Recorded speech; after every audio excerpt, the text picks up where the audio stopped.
so sorry. It's cramped. And then I'll toss it to you about If you live here, fun is your thing. If you live here, tough is your thing. Smart is your thing. Caring is your thing.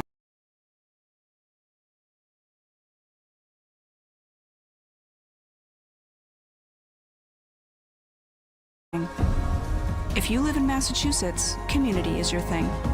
Since 1972, the Massachusetts State Lottery has provided over $25 billion to help cities and towns with the things they need most. If you live here, giving is your thing.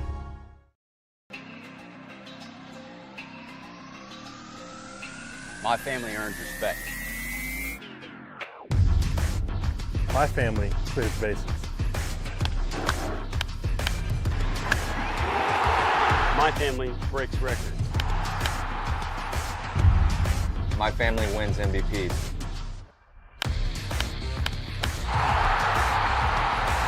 My family gives everything. My family makes history. My family wins championships. There's no family. There's no family. There's no family. There's no family like my family. Join the fam. Join the fam. Join the fam.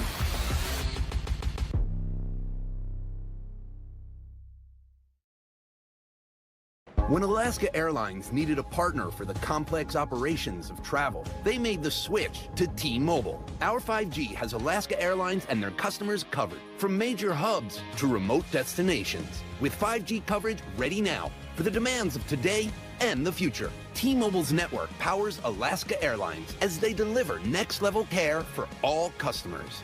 5G ready now. That's how unconventional thinking is better for business. Coke Zero is now Coke Zero Sugar, with great Coke taste. Some people were excited to hear the news, some were skeptical. So we're not gonna have the star of the show you're watching come out and say, "You'll love it." No special jingle written by this week's hottest pop star. No famous internet celebs who happen to be holding the label just so. Okay, maybe just one little pour shot. The only thing that will make you believe Coke Zero Sugar has great Coke taste is trying it yourself. Ice cold Coke Zero Sugar. Try one today.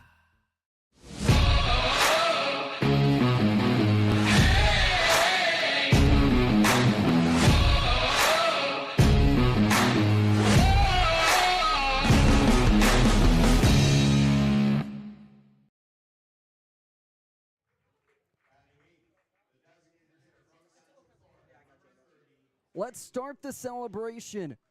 It's the 100th year of Cape Cod Baseball, and it could not happen on a more beautiful day. A little rain, a little shower, but hey, we got sun. We're ready to rock and roll and be ready to rock. Michael Kirsting, Mickey Doolittle, Jacob Irons, welcome you inside and upstairs the Tim Elstrom Broadcast Center. Bria Lassick will join us in the third inning to be our fourth member of this season. But guys, a lot to celebrate here on Cape Cod this year. For the 100th season, Michael, a lot to celebrate here. So much to celebrate. What a historic league it's been here in Cape Cod. We've had so many players and so many historic moments through the years. And to have this here, this 100th anniversary, boy, what a time to celebrate on, as you said, Jacob, a beautiful day. Yeah, it didn't start out that way. We'll have to see how the field plays out with the water it took earlier in the pregame.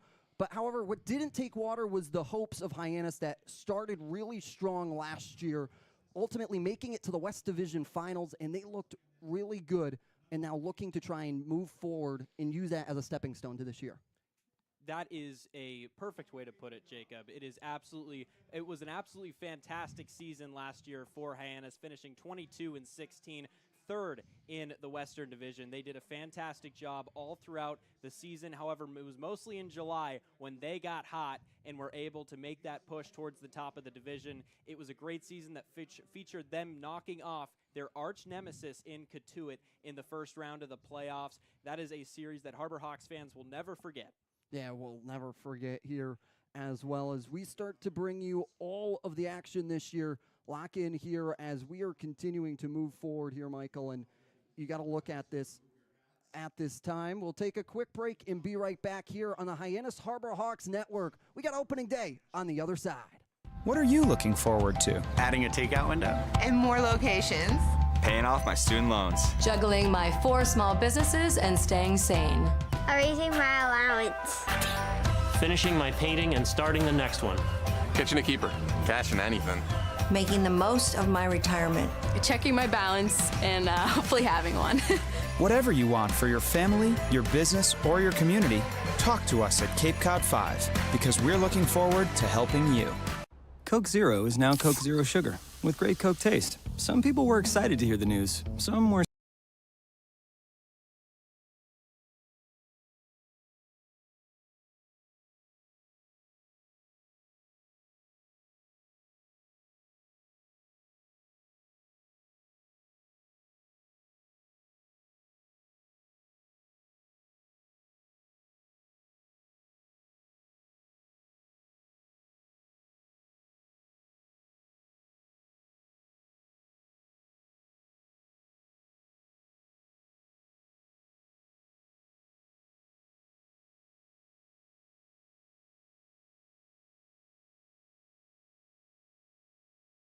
Gannon's Tavern is the home of incredible wings, handcrafted cocktails, ice-cold beer, and Keno. Their innovative tavern menu features seafood, great sandwiches, steaks grilled to perfection, and stunning specialty dishes. There's no better place to watch your favorite New England pro football team than Gannon's Tavern, in their large bar or outside on their covered deck, complete with TV and sound. Gannon's Tavern, 959 Burses Way, Hyannis. Like them on Facebook and Instagram. Yes, soon at Gannon's Tavern. With Hood Milk, you can trust your family is getting high-quality milk in every nutritious and delicious drop.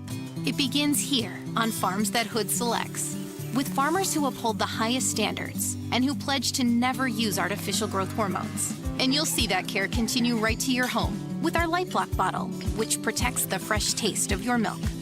At Hood, we never stop caring about our milk because you never stop caring about your family. Always good, always Hood.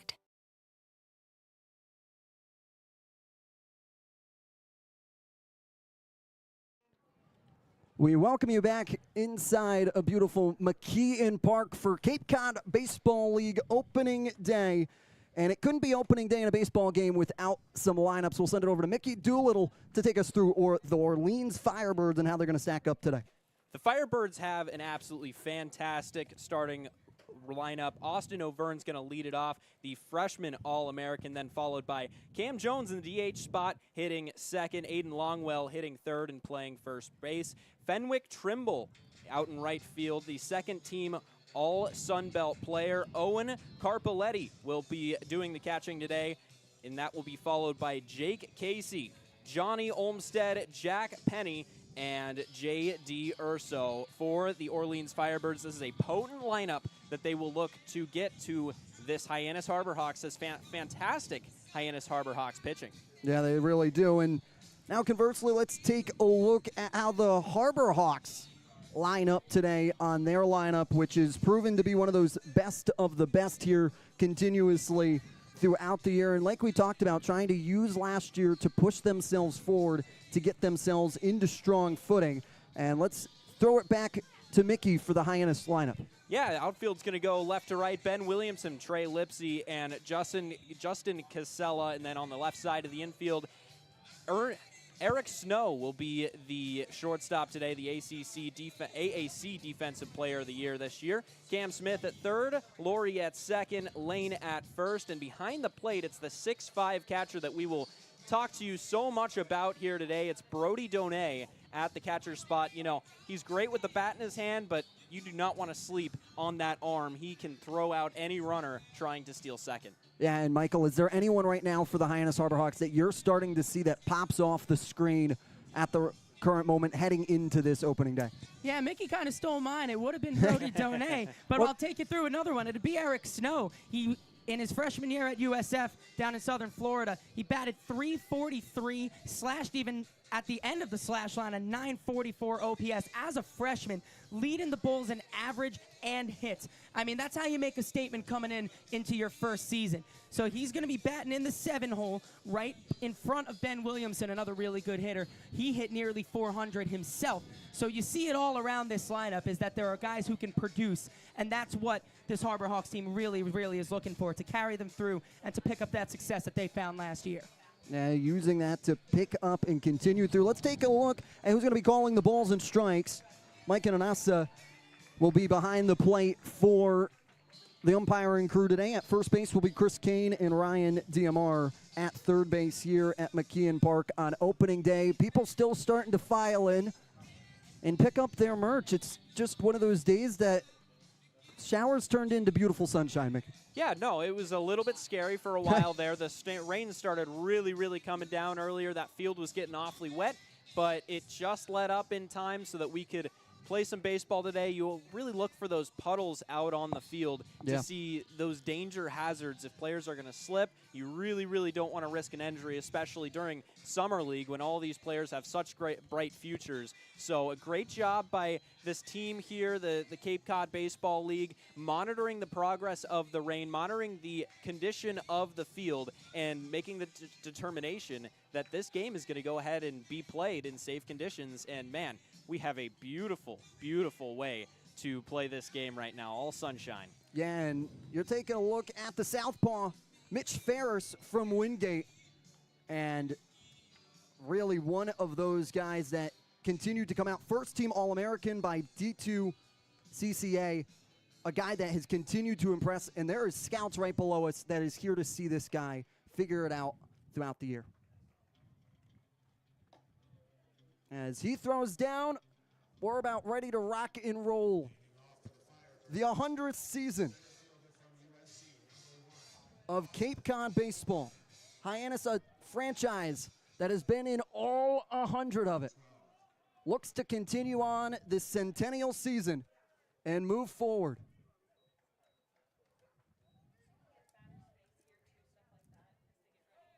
Austin Over in the center fielder will lead it off for the Firebirds.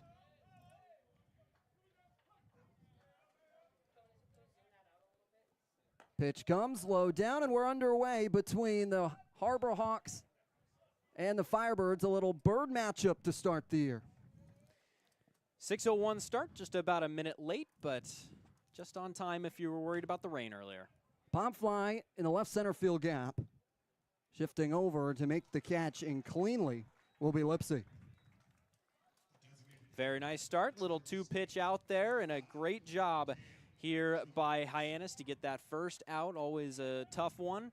They always say that the first out of the season, the first hitter of the season, is how your season is going to go. So if that's any indicator, Hyannis is in for a good year. I like how you pulled all of that from one play. 30-win season incoming right now. Ferris deals in there for a strike on Cam Jones, the designated hitter. Jones had a nice year, an even .333, slashing near that 900 for Georgia State. He's a two-way player as well. Pitch misses outside into the other batter's box. You see those two-way players, you kind of see them in reliever roles. He had a nice lockdown year, a 2.30 ERA. Batters hitting 193 against him in 15 2/3 innings of work. Pitch comes in for a strike. Now a 1-2 count. Infield straight away, outfield straight away as well here defending against Jones. Ferris kicks the leg and gets him swinging. Jones goes down, reaching for it in the other batter's box. Now 2 away quickly. Now I could be wrong there, but that might have been that changeup that he throws, and man, that is such an effective pitch. A lot of arm side run. It just dives out of the zone. It is absolutely filthy, and you're going to see a heavy dose of that. Now up Aiden Longwell, who nubs it back to Ferris, who spins, fires in the dirt. Lane is there to put it on the bag. An impressive play by Lane to keep it up.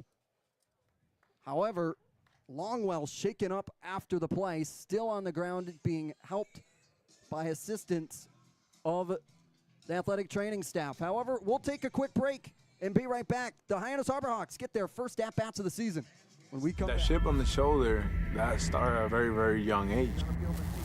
People's expectations are they're cool, they're fun, but mine are bigger.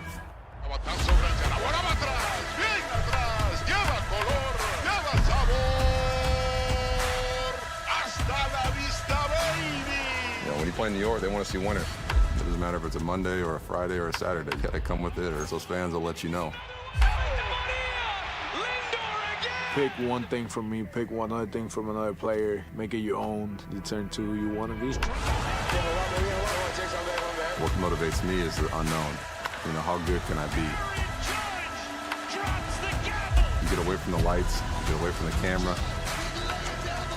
Mientras más presente yo esté en la caja de batería, más éxito tengo. Man, how can you not keep it fun, man? This is a kid's game. If you could go back and tell 10-year-old Francisco one thing, what would it be? You're a bad mother.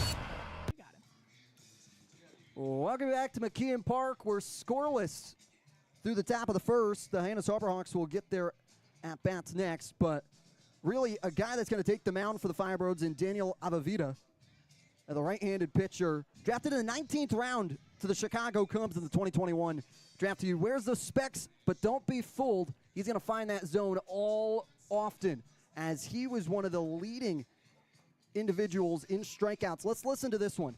81 Ks to 19 walks. This is the guy that's going to sling it and has everyone looking at him. Another reason why scouts are here in attendance, and that's just the beauty of the Cape Cod Baseball League. Yeah, no, you're exactly right. Scouts in attendance everywhere. This is where the future, the stars of the future, shine brightest tonight. That's the tagline that the league puts on, and it could not be more true. Hyannis and Orleans, of course, these two iconic franchises. Hyannis been around a little bit longer than Orleans, but they have a lot of pros in the show right now. As we're going to take a look at those a little bit later, but for now, it'll be Laurie standing in for Hyannis. Yeah, Laurie stands in for Hyannis from Wabash Valley College. A JUCO, put together a stellar year. A look at a pitch. In for strike. 0-1.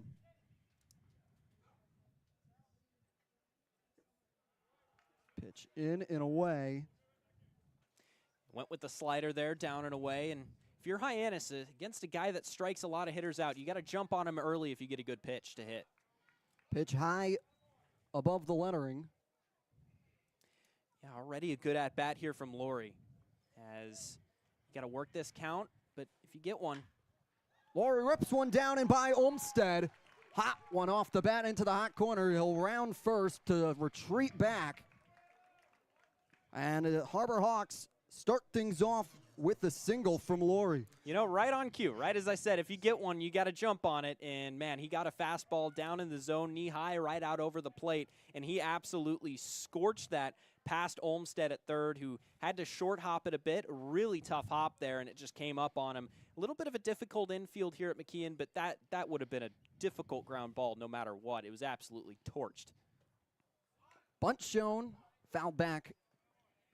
That's going to be something you would have to imagine, especially with the amount of speed that is on this Hyannis Harbor Hawks lineup, especially at this current moment.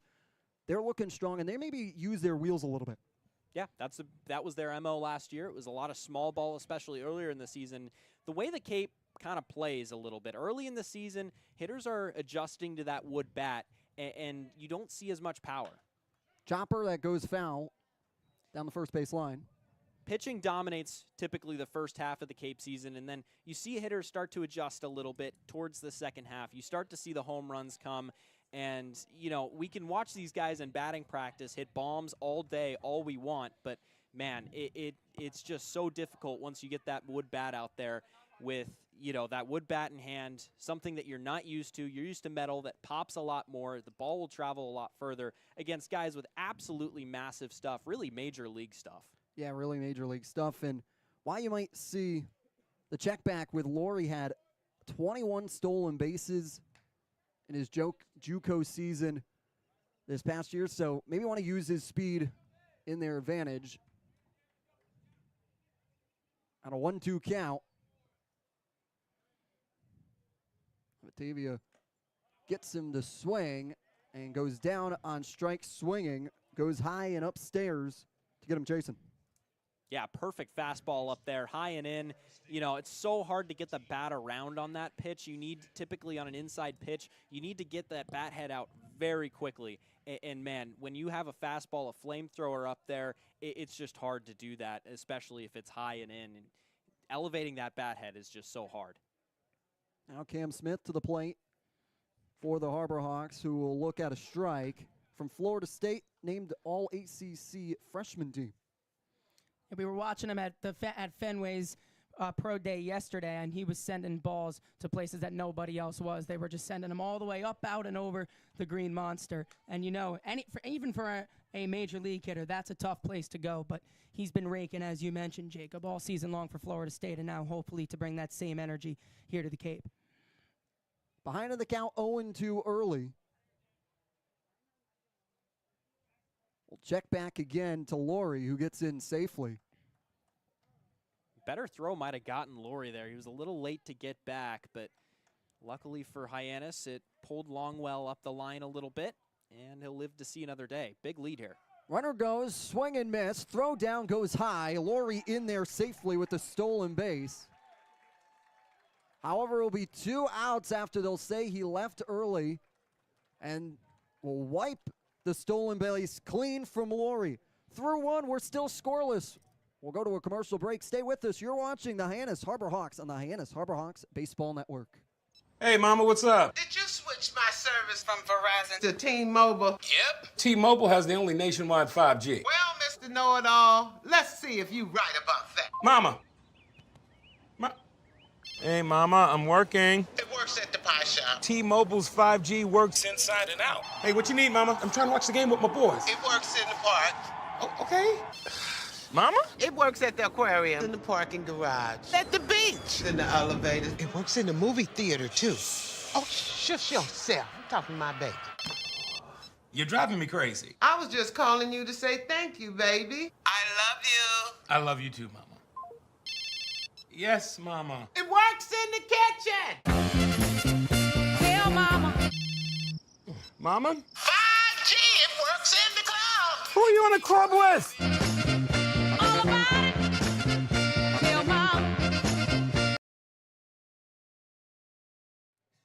It's 4, 5, and 6 due up for the Firebirds in Tremble, Corpolati, and Casey, as batter's interference called against Cam Smith to wipe Laurie's stolen base. And still scoreless here through 1. Yeah, really just disappointing ending to that inning there for Hyannis. Of course, Cam Smith going down on 3 pitches there. Definitely not the result that he wanted. We saw him, you know, bombing those balls in batting practice at Fenway, at everything. It just goes to show, as talented of a player he is, it's just so hard to adjust to that wood bat. Probably not a reflection of him as a player. It's just so hard. You know, your entire game is based around a metal bat. And once you change that up, as routine as baseball players typically are, it's just nearly impossible to do so. Tremble settles into the box, the right fielder today for the Firebirds. Big swing and a miss for a strike. Yeah, there's that fastball right there. It isn't the hottest fastball you've ever seen. Hovers around 89 to 91, but it has a ton of run. It's a lively fastball that gets on hitters so quickly. 0-1. And on the outer part of the plate, now 0-2. Fenwick Tremble was all Sun Belt second team from James Madison. Kick. Line back up the middle and out of the reach of Snow. He'll get aboard safely to get the Firebirds their first hit of this young 2023 season.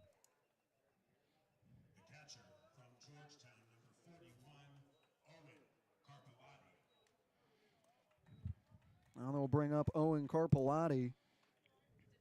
He'll be doing the catching today for the Firebirds from Georgetown.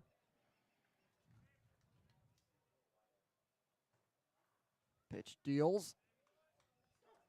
In for strike. You don't see many catchers hitting in the leadoff spot, but Carpellotti can do that for those Hoyas. He was part of a fun team that brought a lot of pizzazz and quite a bit of power as well to all fields that they hit. Behind in the count 0-2. Pitch, sword foul, and head in over to the grandstands. And off a little before, and in the dugout of the Harbor Hawks. Yeah, out of that leadoff spot, Carpellotti did have a good season too, batting nearly 300, as well as heading that team that went 30-27, finishing 4th in the Big East.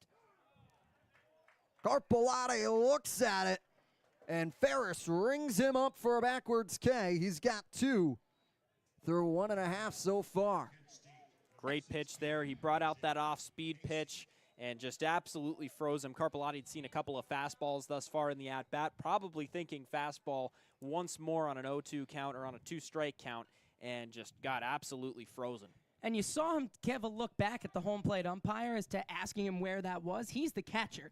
He knows the plate better than anybody on the field, so he's just making sure that it was told where it was, so maybe he gets the same calls. Runner goes in the dirt. Donay throws it down, but in time to get there will be Tremble. Now putting a runner in scoring position. That was a decent throw, too. Might have just been slightly too high. We talked about Donay's arm earlier on. I mean, there was no problem getting it there. It was just about the location, as it was just maybe a bit too high on this attempt.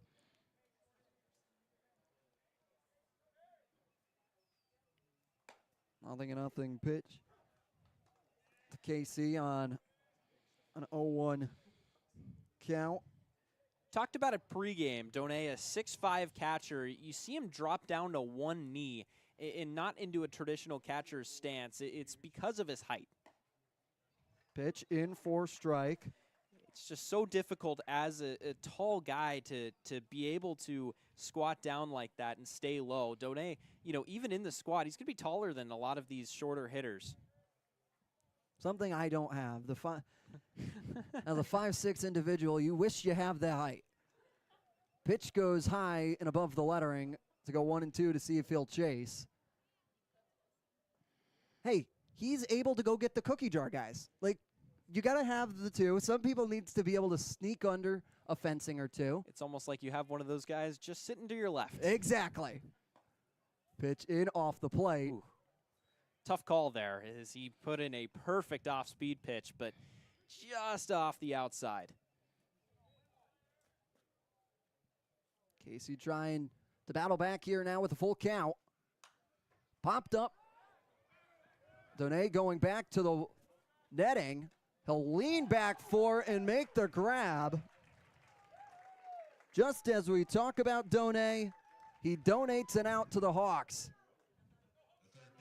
to put 2 away. That is a tougher play than it looks. Anything in foul ground, those pop-ups are typically so high, so hard to get a read on. The wind is swirling a little bit right now. It's blowing out slightly towards center, so that might have kept that one in play, as it might have initially been going out behind home plate, and then it blew it back in a little bit. And Donay, you saw it. He adjusted a little bit to you. He overran it just a little bit and had to adjust back to it. Johnny Olmstead now in the box, who looks at a strike. Olmstead plays his college ball at the University of Southern California. Was all Pac-12 honorable mention.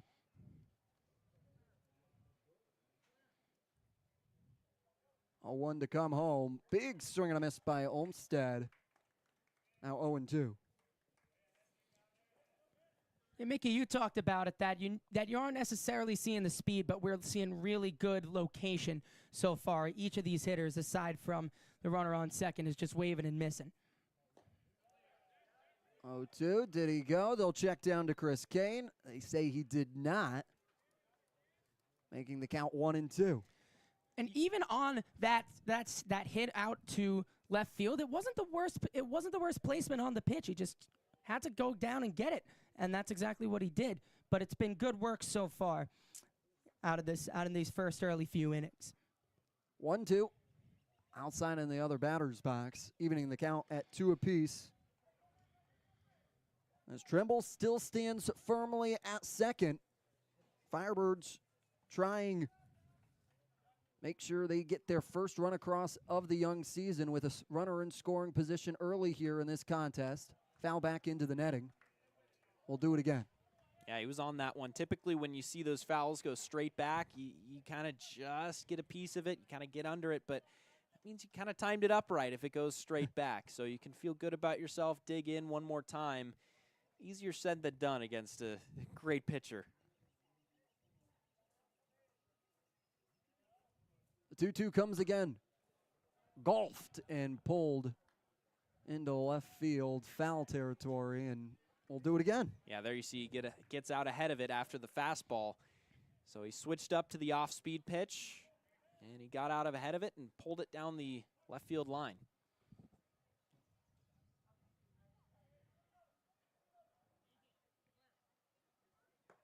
Big swing and a miss. Ferris gets him swinging. He's now got 3 through 2. Hyannis goes to the dugout to pick up their bats. We'll see 4, 5, and 6 on the other side. Stay with us. We all have obstacles, challenges at different points in life. I still push myself every single day, and the harder I push myself, the more I find myself drawn to wearing UFOs. The first time I put on a pair of UFOs, it was like someone released the pressure. It was so crazy. When you are recovered and can do more, that has a compounding effect on all aspects of your life. Stepping into a pair of UFOs, they're truly one of a kind. There's nothing like them. Best ever? Good question. Wait, why'd he sound like Dr. J in your head?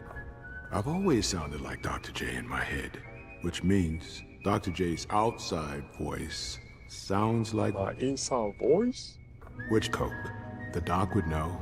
He got the world to call him doctor without going to med school. There's only one best ever.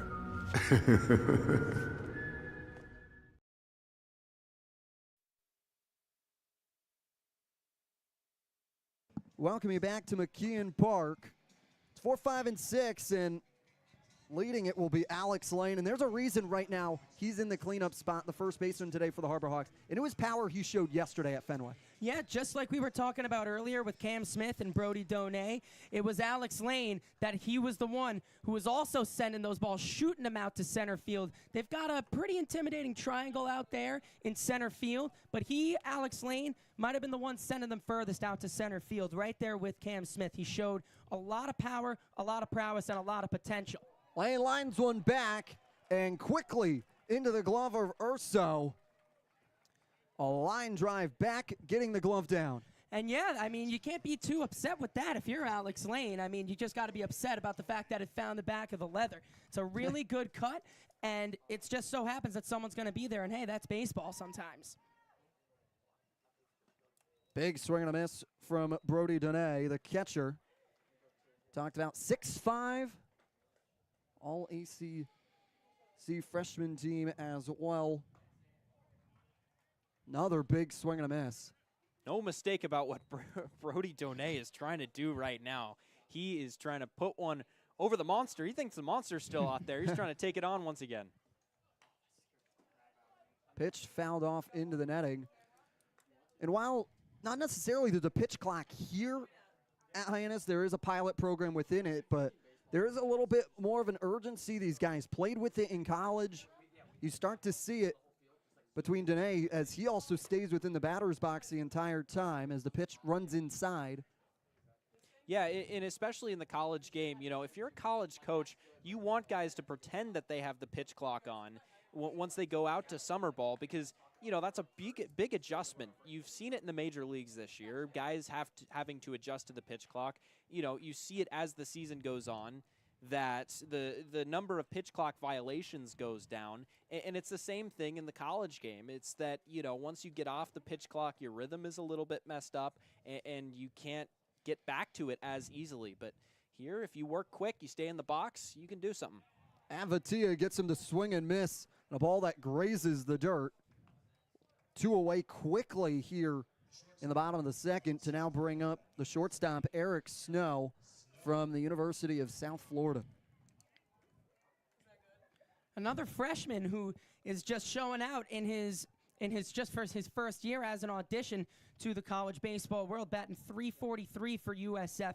And again, you see these guys, they're high contact hitters, but they can also really put the power in it as well, a .944 OPS as well. 2-0 here. He's ahead in the count.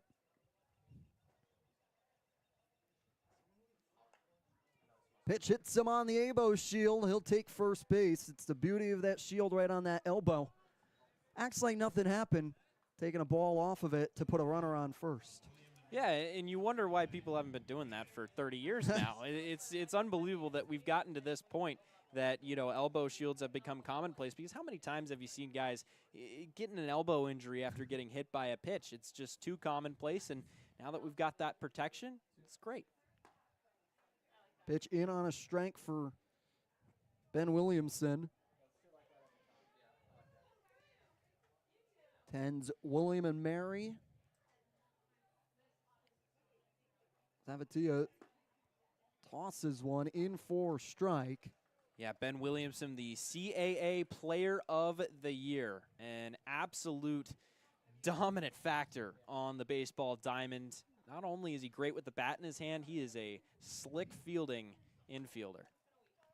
2 strike to Poach. He's got the hands of a third baseman, and he's got the range of a shortstop. And look at him, he's out there playing left field today. To go along to the tune of a nearly 400 average as well. He finished the year hitting .390, but he was up there into the 400 range for nearly the entire year. And yeah, as you said, Mickey, you're going to want to see a little bit of versatility from these players as well. Seeing him listed as an infielder and then actually going out and playing outfield in the opening day. Quite a statement. 0-2. Chopper off over to Penny. Flips over to Urso to get the lead runner out in Strand. Williamson at first. We go to the third. We're still scoreless. It's opening day 2023. Nothing quite like it. Stay with us. You're watching Hyannis Harbor Hawks baseball on the Hyannis Harbor Hawks Baseball Network. What are you looking forward to? Adding a takeout window. And more locations. Paying off my student loans. Juggling my 4 small businesses and staying sane. Raising my allowance. Finishing my painting and starting the next one. Catching a keeper. Cashing anything. Making the most of my retirement. Checking my balance and hopefully having one. Whatever you want for your family, your business, or your community, talk to us at Cape Cod 5, because we're looking forward to helping you. Coke Zero is now Coke Zero Sugar, with great Coke taste. Some people were excited to hear the news. Some were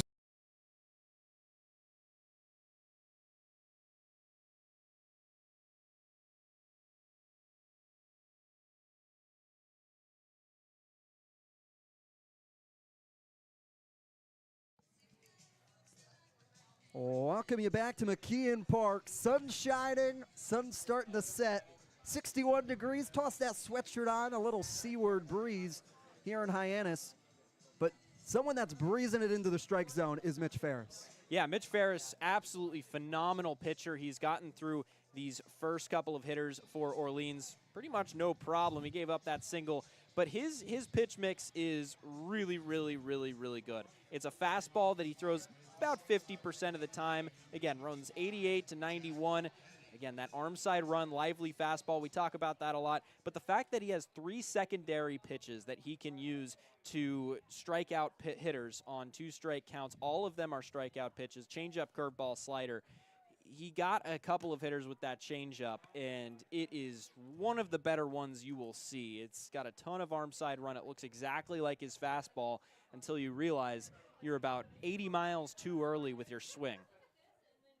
Jack Penny in the box, fouling that one off and away.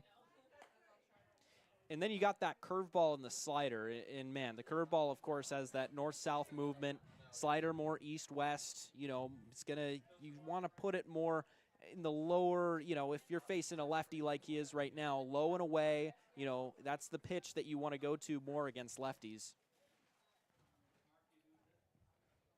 1-1. Pitch runs inside on the Domer himself as he attends the University of Notre Dame. Led the Irish with 10 home runs. I know a guy from Notre Dame. Oh. What do you mean? Ball goes low. Petty works a walk, and he's one of those standout guys. Excited to see him here at the next level as well. Got to watch him play a little bit this year as I go to Notre Dame, if you didn't pick that up yet. No way. Really? No I know. way. I know. What Couldn't can I tell. say? Urso now, the 9-hole hitter, settling into the box with a runner on first, as that one's ripped and will drop in front of Williamson. Quickly to second will be Penny. 2 runners aboard now for the Firebirds.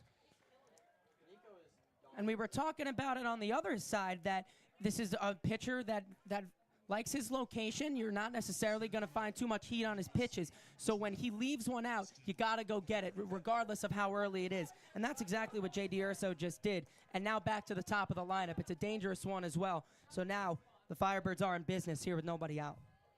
No one out. Back to the top of the lineup.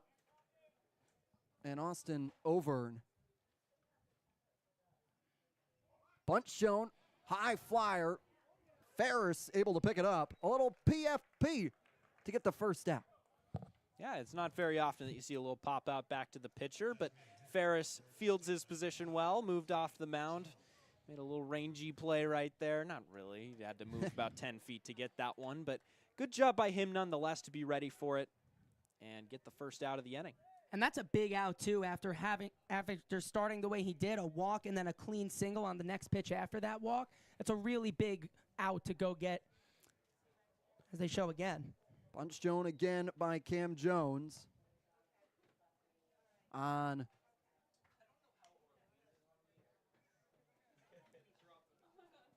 as the pitch comes in, and Jones last time out. 1 out swinging. Chopper back down to the bat boy. Tried to do a little block, but uses the netting in his favor. Now Uno's on the scoreboard. 1 ball, 1 strike, 1 out. However, 2 on here for the Firebirds.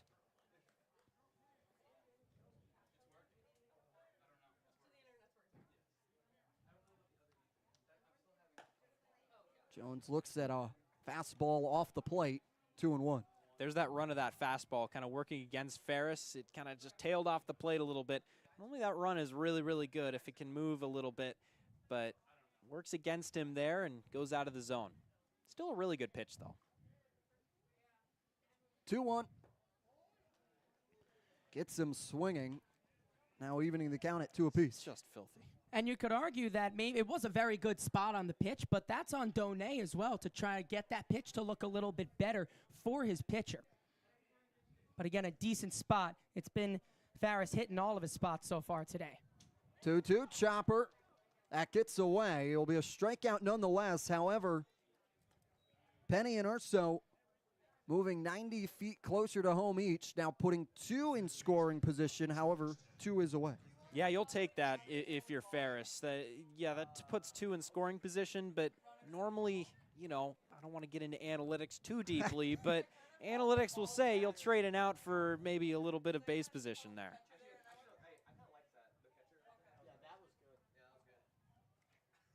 As Aiden Longwell stands into the box. Pitch down and away. Yeah, this is a guy that you don't want to give the runners in scoring position to. He's hitting over 400 as well with Kent State, and he was a 3rd-team All-American out of the MAC. As that 409 average is the highest average in Kent State program since 2001.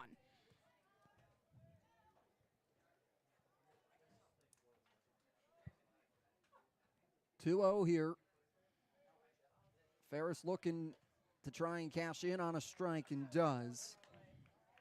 Arm side run coming back door right there with the fastball. Nicely done there.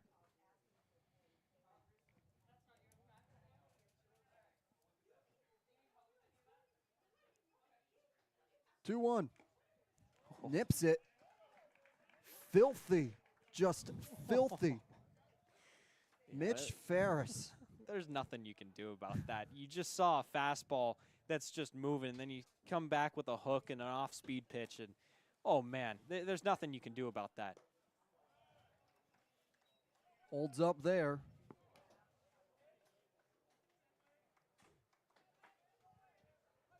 This is a big pitch early in this game here. Top of the third, you've got the runners in scoring position, and now a full count with your most dangerous hitter up. It's a big pitch.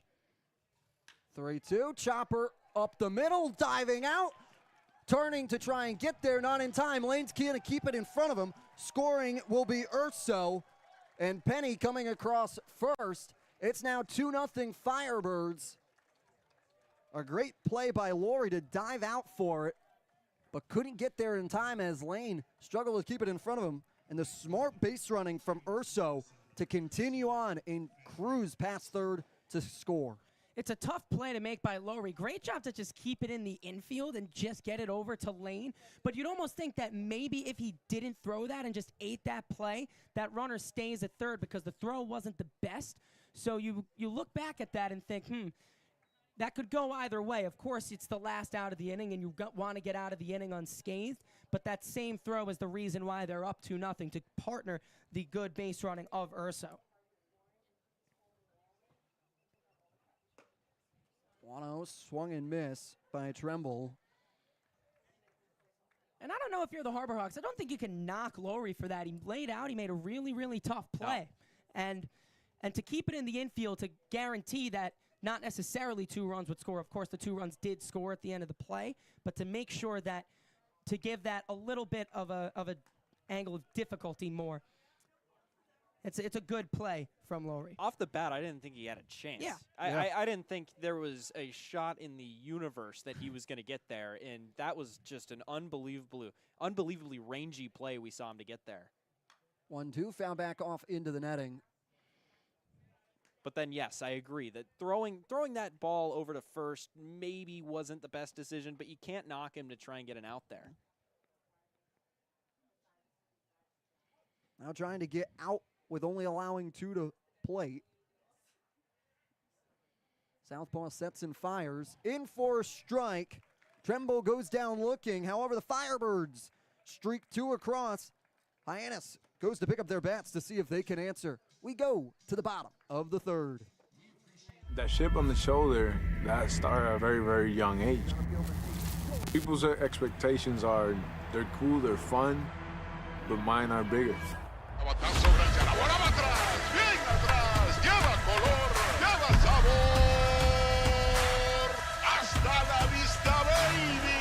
When you play in New York, they want to see winners. It doesn't matter if it's a Monday or a Friday or a Saturday. You got to come with it, or those fans will let you know. Pick one thing from me, pick one other thing from another player, make it your own. You turn to who you want to be. What motivates me is the unknown. You know, how good can I be? You get away from the lights, you get away from the camera. Mientras más presente yo esté en la caja de batería, más éxito tengo. Man, how can you not keep it fun, man? This is a kid's game. If you could go back and tell 10-year-old Francisco one thing, what would it be? You're a bad mother. Welcoming you back to McKeon Park. Firebirds are able to plate 2 on a well-hit ball by Aiden Longwell up the middle. But now Hyannis will now try and look to respond with Sundin, Casella, and Laurie due up. Michael, this is almost where you want to start some rally. You talk about that bottom half of the lineup. You look at Justin Casella and Andrew Sundin. You got the power in Sundin. You got the speed of Casella. And then you have the other speed of Laurie. If you can get them on, they can start moving a little bit. Absolutely, and it's just about stringing those hits together. And this is a bottom of the lineup that it's one of the more dangerous. We see it on the other side with Orleans as well. There's just talent up and down the sides. So if you're Sundin, you need a good at bat. And as we've said earlier, we've said it a few times before, you just got to pick the pitch correctly because you may see one. And if you do and you let it go by, you may not get another. Andrew Sundin looks at a pitch away.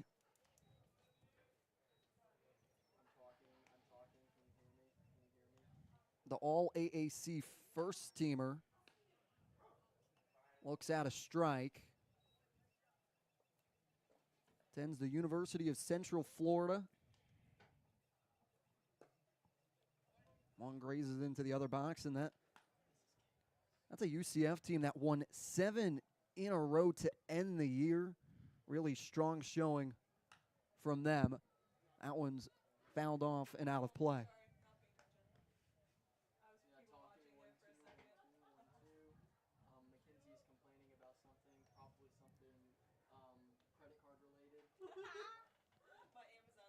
2-2. Avatia will dish one quickly over his Urso to his left side. And Longwell sticks out to make the grab. Urso making the ranging play to his left side to get the first. What's up with some second basemen? We've seen some range. Maybe give Urso a shot over at short, and Laurie as well after that great diving play we saw in the top half of the inning, and now a great rangy play that we saw just there. Casella now in the box for the Harbor Hawks as big swing and a miss from the junior from Elon. Yep, there's the slider. And then he comes back with a fastball. The slider, he likes to throw that about 9% of the time against right-handed hitters. He doesn't really use it against lefties. 2-1. Ball goes low. He substitutes his off-speed pitch against lefties with more of a changeup. 2-2. Swing and a miss from Casella to get another strikeout from Daniel Avativa, as it's 4 on the day. Yeah, he's been really mixing his pitches so well. He goes fastball. He's got that working right now, and he's got all of his off-speed pitches, curveball, slider, and changeup all working. Now back to the top of the lineup, and Brad Key Laurie, who looks at a strike. Looks at a ball there. 1-1. Pitch down and away, 2-1. And Laurie stole a base. Well, he should have stolen a base back in the first. He had a single, and then batter's interference wiped out his stolen base there. We don't know how much it really did affect that play, but I'm going to go ahead and say he should have stole that base. Looked like he was in there safely. Oh, it wasn't even close. Deuce is wild. Avatia deals. That one's pop foul going to give chase is Longwell. And that one's out of play. A couple of kids playing over there. Had to keep their heads up. That was a little bit scary. Now when you come to the diamond, you got to make sure your head's on a swivel in every direction.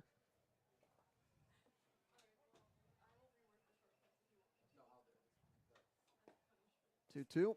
Pitch goes wide. Full count now on Laurie. This might be one of the better at-bats we've seen the Harbor Hawks take here today.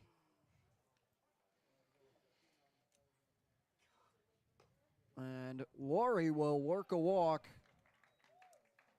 to get him on base both times he's went to the plate today. Yeah, and a big smile over there at first base from Laurie. He's 2 for 2 to get on base here today, and man, he has done a great job of working this count. He had that great single over to left field back in the first, and now draws a full count walk where he knocks some pitches out of him. Trey Lipsy lines one in front of Tremble in right field, and stopping at second quickly is Laurie. And a little 2-out magic here starting to brew for the Harbor Hawks to bring up Cam Smith. And this is exactly what you want to do to get these heavy hitters up, is get runners on base. It wasn't the best start to the inning, but this is what the top of the order can do. I was going to mention that Lipsy had hit his Buckeyes ended the year on a 9-game winning streak, and he hit 406 during that streak. So he's bringing that hot hitting up in this first game to the Cape, and it's good because now they've got the heavy hitters in Cam Smith, Alex Lane also on deck, so they're now threatening with 2 outs. I'll tell you, that was hit so hard that it took a weird hop on Tremble out there in his 6'3" frame. You know, if he was any shorter, if he was a shorter guy, that might have gotten over his head. It took a very strange hop out there in right field. It looked like it might have had a little bit of backspin there and nearly came up over his head.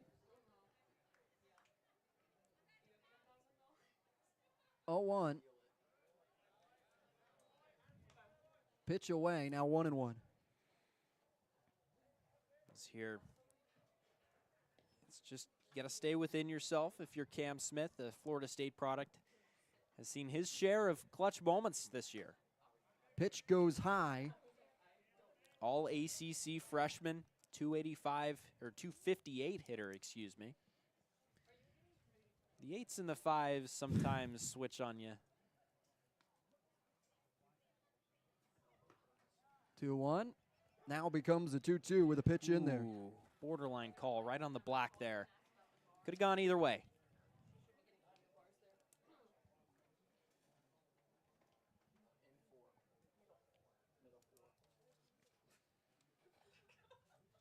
Avatia is able to get Cam Smith to swing around on it.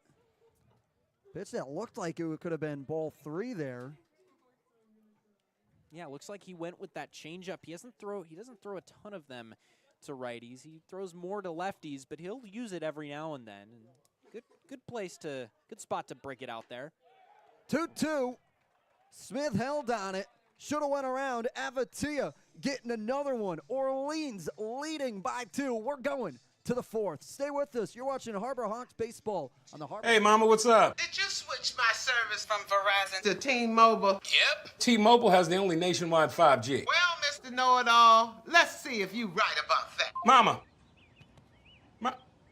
Hey, Mama, I'm working. It works at the pie shop. T-Mobile's 5G works inside and out. Hey, what you need, Mama? I'm trying to watch the game with my boys. It works in the park. Oh, okay. Mama? It works at the aquarium, in the parking garage, at the beach, in the elevators. It works in the movie theater, too. Oh, shush yourself. I'm talking to my baby. You're driving me crazy. I was just calling you to say thank you, baby. I love you. I love you too, Mama.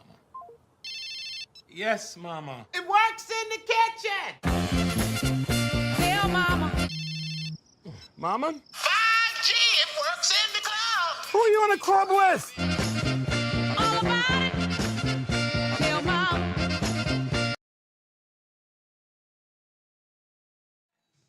The lights at McKeon Park stay bright all season long thanks to the NAC Cape Cod. The NAC offers 2 locations, Hyannis and Orleans, both offering delicious burgers, tacos, sandwiches, and more. Visit thenacCapeCod.com to order online today. The NAC Cape Cod is proud to light up the park, sponsor the Hyannis Harbor Hawks all season long. Lights starting to flip on here at McKeon Park on a beautiful opening Saturday of the Cape Cod Baseball League. Yeah, just a beautiful day to open it up here. Again, we saw the rain come through earlier. We were a little bit nervous as Orleans was taking their batting practice that this game might not be played, but eventually those clouds started to moved away a little bit earlier than we thought, and thank goodness they did because we were oh so close to canceling this one, and it's a shame because it became a beautiful day. And I will say, I would not be a happy camper if this game was called and the sun broke out like it is right now, and we'd just be sitting here in perfect baseball weather. 0-1 in on a strike on Carpelati. Nothing worse than a rain delay for a game that you thought could have played. Thinking about it now, it probably is strike 3. Wow, great pitch. But thinking about it now, they probably weren't that close to canceling this game, but at one point the forecast looked really, really, really bad, and we were really thinking that this game would not be played. I mean, even the crowd has really showed out as well. It's a wonderful night, as we're all saying, and luckily that rain stopped in time to bring in those opening day crowds. Even a nice little bit of an Orleans fan group over down by the first base side as well. They've got a nice contingent with them as well. Pitch goes in for a ball. Pitch in now for a strike on Jake Casey, the left fielder.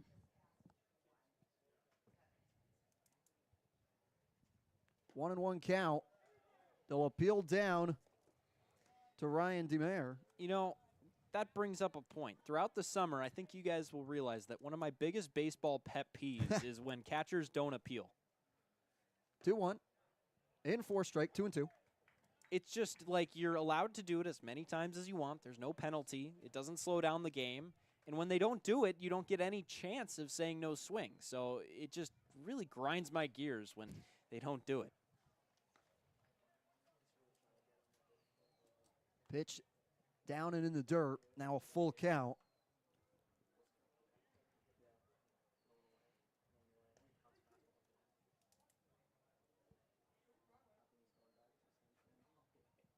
Full count to come. Pitch away as Casey's able to work a walk and find himself now at first to bring up Johnny Olmstead. Yeah, it was a really good pitch off speed, and it looks like we might have a pitching change right now. As Skip Beatty will come on out, and we'll make a pitching change. We'll take a quick break and be right back. You're watching the Hyannis Harbor Hawks Baseball Network. We all have obstacles, challenges at different points in life. I still push myself every single day, and the harder I push myself, the more I find myself drawn to wearing UFOs. The first time I put on a pair of UFOs, it was like someone released the pressure. It was so crazy. When you are recovered and can do more, that has a compounding effect on all aspects of your life. Stepping into a pair of UFOs, they're truly one of a kind. There's nothing like them. Best ever? Good question. Wait, why'd he sound like Dr. J in your head? I've always sounded like Dr. J in my head, which means Dr. J's outside voice sounds like my inside voice? Which Coke?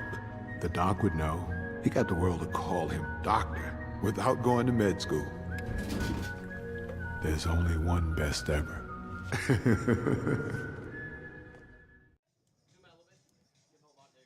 Welcome back to McKeon Park.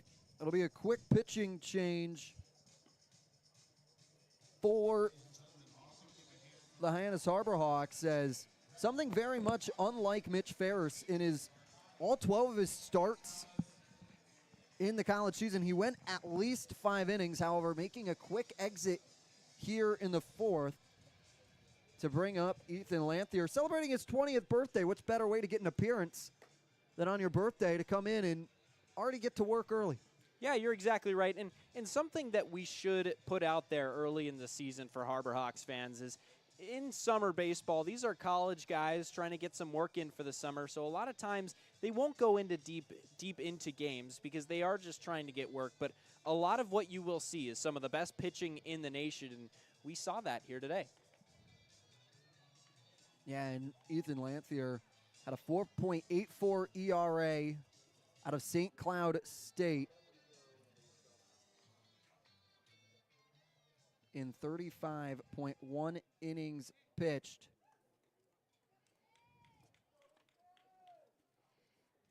He'll settle in here with a runner on first to Johnny Olmstead.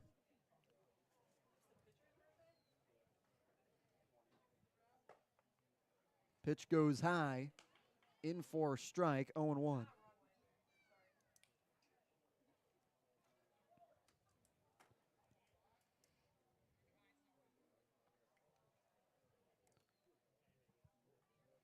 A 1 to come. Popped up high and out of play. Over into the soccer field behind the press box here at McKeon Park. Is that a soccer field? I think it's a multi-use field here at St. John Paul II High School. They got some of those tires that you can flip out there. How many tire flips do you think you can do, Jacob? If my family is listening, none. If I'm saying anything, 1. 0-2 runner goes. Donay throws it down. It will be there. They got him. A beautiful snipe from Donay to get Casey on the move. And now 2 away, changing this 1-2 count approach dramatically. That was a laser beam from Donay. He absolutely sniped him at second in a perfect spot. Olmsted fouling it back. Keep his at-bat alive as well as the top of the fourth. Yeah, we saw it back in the second inning. Just getting it down there was no problem, as Trimble was the one who attempted and succeeded to steal second base. But this time the throw was perfectly located, straight to where the glove was. I don't even think that Snow even had to move his glove. It was a perfectly located throw. Beat him in plenty of time. The 1-2. Swing and a miss. Johnny Olmsted goes down swinging. And Lanthier, on your 20th birthday, have some fun, good sir. We're going to the bottom of the fourth. As we'll now throw it down to Bria Lasik, to the fourth member of our team.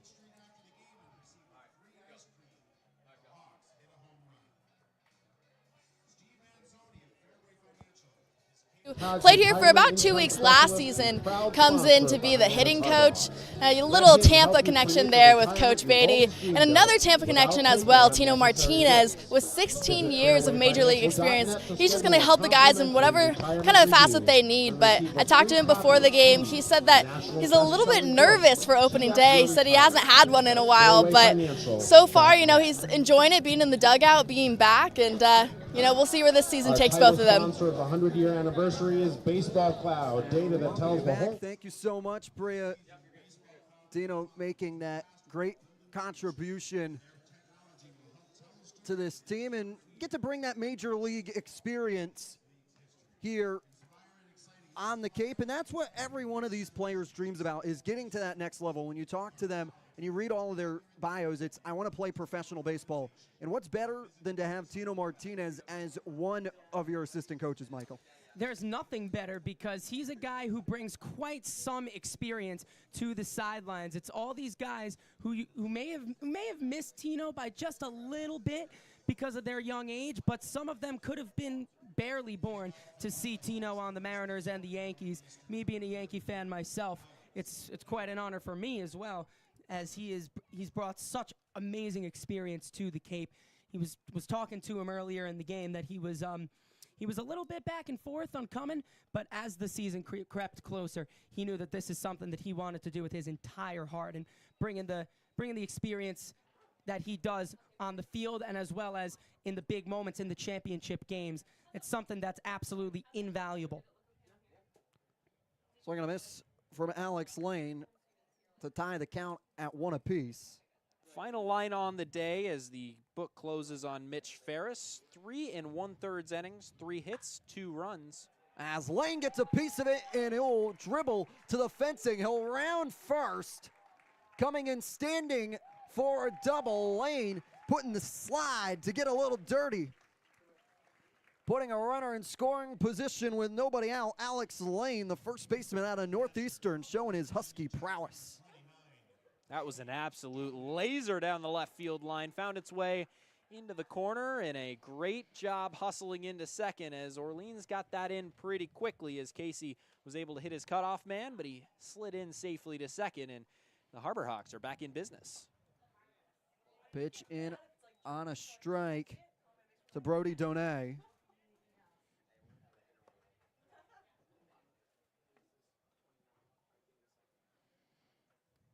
Lane takes a 2-step lead off of second as Donay looks at a strike. 1-1 now. You think that maybe that throw from Donay, the man at the plate, to nab the runner stealing, might even have swung the momentum back in the Harbor Hawks' favor a little bit. It's a play that can get you energized, and now it's his turn. He did it on the defensive side. Let's see if he can do it all here and do it on the offensive side as well, with a runner in scoring position early in this bottom of the fourth. Yeah, ugly at bat for Donay back in the second, but he looks like he's laying off some pretty tough pitches here right now. 2-1. Swing and a miss. Down and in the dirt. Never mind. 2-2. Yeah, similar pitch that he struck out on. It's a good pitch as well, but if you're Donay, you have to be thinking that that pitch is coming, and when you see it out of the zone, that's when you have to lay off. Donay swings and misses again, as Avatia continuing to put a stellar performance together on the bump. The classic broadcaster's curse right there is, right as I say, he's laying off some tough pitches. He goes fishing twice, but Donay, we know he's a very, very tough hitter to get out. Pitch comes on Snow for a strike.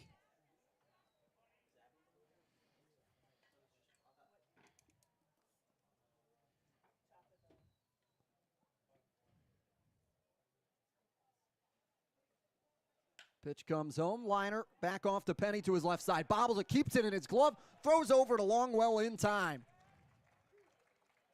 Penny working beautifully, keeping patience to stay with it, and able to make the play. That's a really composed play because you got a runner as fast as Snow, absolutely beating it down the line. You have to put that throw on, and if he doesn't and he tries to rush it a little bit, that ball falls and there are runners on first and third and one man out. It could have been a precarious situation, but that's very good recovery work from Penny. Williamson now comes to the plate with Lane on third. Penny lets it comes to him. It goes under him. Lane will come across. Hawks get their first run of the young season. Penny had just made a fabulous play, but like a magnet, comes back to test himself again. That one just goes between the wickets, and they'll rule it an error. Yeah, tough hop there as it just died on the dirt there, and it just scooted under his glove and into left center field. Not particularly hard hit, but we talked about this infield being a little bit unpredictable and infielders having a little bit of a tough time. That one's launched a mile, dropping back will be over and onto the warning track against the wall at 379. He'll make the grab. One comes across though, as the Hawks able to move one with Lane crossing on the error on Penny. We go to the top of the fifth. Stay with us. You're watching Hyannis Harbor Hawks baseball on the Hyannis Harbor Hawks Baseball Network. Diet Coke? Were you my mom? You should be so lucky, because you know what moms do? Well, I suppose we should start with the whole giving you life thing. It seems like that should be enough. No? Okay. What about her ability to send shockwaves through the neighborhood without saying a word? Or whip up a ridiculous handmade costume that you forgot to tell her about? Not to make you happy, but because she had a reputation to uphold. She invented rideshare, called it carpool, and did it for free. She didn't need those dating apps either. You copied her jeans, her spin, her shoes, her scrunchie, and whether you realize it or not, her music. Why not? Oh, and she can win any argument in 4 words. Because I said so. Everything you're trying to do, she's already done it, did it better, and she did it with a Diet Coke in her hand. So, drink what your mama gave you.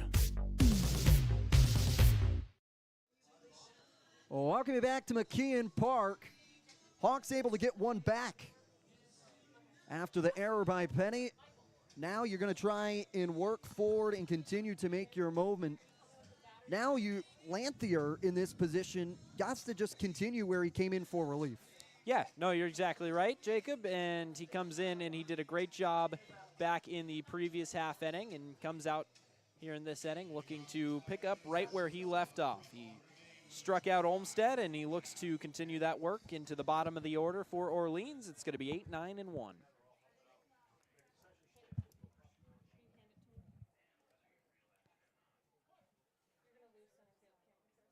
As Penny steps into the box for Lanthier, fastball down the heart of the plate. Ooh, good old country hardball right there. Just flamed it right past him. About a mile late there.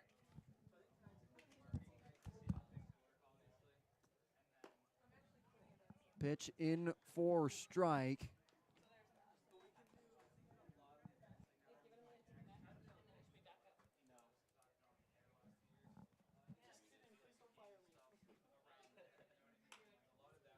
Pitch blooped, goes foul down the left field line.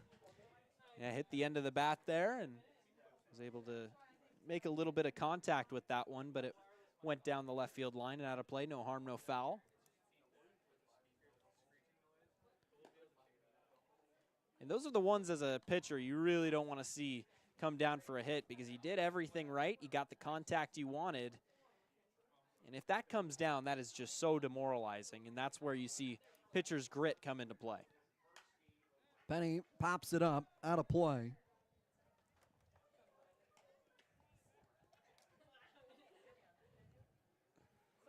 As Lanthier settles in for a 1-2 count on Jack Penny, who walked his last time up. Was able to score as he was one of the two that plated for the Firebirds in the third. That one's launched into the left center field gap, giving chase, and dropping to a knee is Williams to make the grab to put one away here in the top of the fifth. Ben Williamson playing the left side of the infield, playing a little bit of left field. And he can play all over the place. He plays it all very well, and we saw a little bit of range right there, getting into the gap and beating that ball and making sure it didn't fall.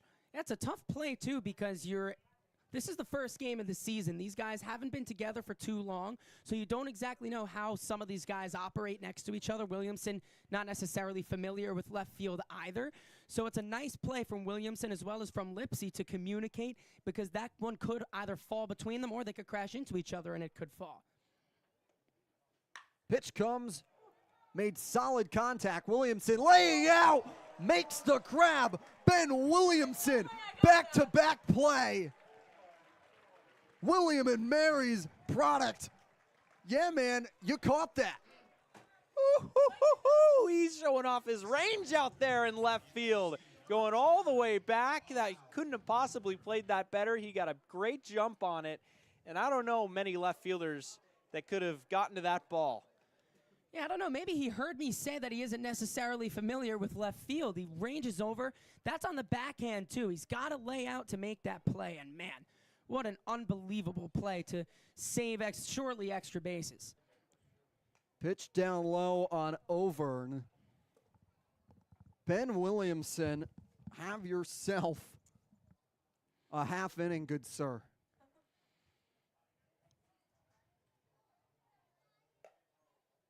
Pitch goes wide. And in that last inning, he was the guy that drove the runner home, although he's not going to get credit for an RBI. He put it in play, scooted under the shortstop's glove and into left field. 1-0. Missing. And he's one of the guys that you get out here on the Cape and you're just so excited to watch. You know, you hear so much about him. Obviously, he's the conference player of the year. Comes out here. Pitch in on a strike. With a great bat, with a great glove. At Fenway, they were taking infield yesterday. He was actually playing third base then. And he made this play that was at third base. He went to his backhand and was falling towards the third base bag. Fired it across the infield. Play that reminds you of vintage Nolan Arenado. Overn's able to work the walk. To bring up Cam Jones, who necessarily hasn't had his day today so far. Has struck out swinging his past 2 plate appearances. Yeah, Hyannis doing a good job with this top of the lineup so far. Have neutralized them throughout most of the game. 0-0 pitch. Goes upstairs for the 1-0 count on Jones.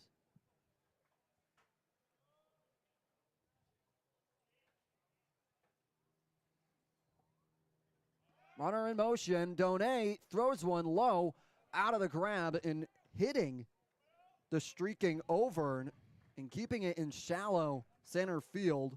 But now Overn in scoring position to try and get one back. Yeah, and I think as great as Donet's arm is there, that is probably a ball that he doesn't need to throw. He got an unbelievable jump on that, and Overn was never going to be thrown out. And it's interesting. They've been running on him often today, so you wonder if they've got something in the scouting report that says maybe he's got something in his arm or something that might check a box to say, yeah, go ahead and take a base if you need to. 2 outs there with, you know, nobody else on. I feel like that's a pretty common risk. You know, that's a risk a manager's worth taking. Get a runner in scoring position. 3-0 now becomes a 3-1. As Jones had the stop sign on the entire way.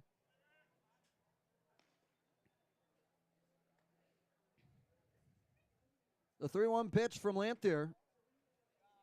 Inside. Nearly front doored him with the breaking ball there, but instead a ball 4 call, as that one missed by a couple of inches, and now we will have timeout called. After back-to-back walks, Donay will take a minute to talk to his hurler.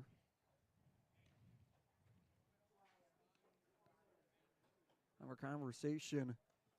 Little action down in the Harbor Hawks bullpen. Can't tell who that is, though. It's a little far away. Looks like a tall lefty.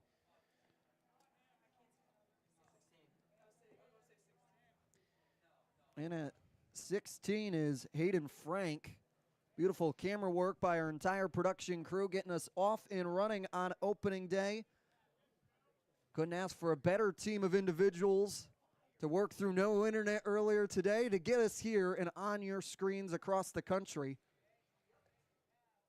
The rain delay wasn't the only thing we were scared of, but we're here now, and man, just perfect weather right now. What's the temperature? I need to start setting my AC to this temperature. This is perfect. Pitch runs high, and now a quick meeting. I have to imagine this might buy time here now with 3 consecutive balls thrown for a quick conference on the mound. Yeah, no, and you just want to find that release point again. It looks like he's lost it. He gave up hard contact to the first 2 hitters. Of course, Urso robbed of that hit by Williamson out and left. But, you know, if you once you see a couple of balls go off the bat, hit really, really hard, you kind of start to lose confidence in yourself. But just finding out at your release point again. It looks like that off speed is missing off the plate a little bit, but the mound visit will come out, try and settle him down, and we'll try and come back from this 2-0 count. No, that was good too. We just have a scoreboard there, so if you went any closer, then it would start cutting them off. But that was really good. Man, this game is moving. We're already in the top of the 5th, guys. Pitch up on Hyde. Now 2-0. 3-0, excuse me.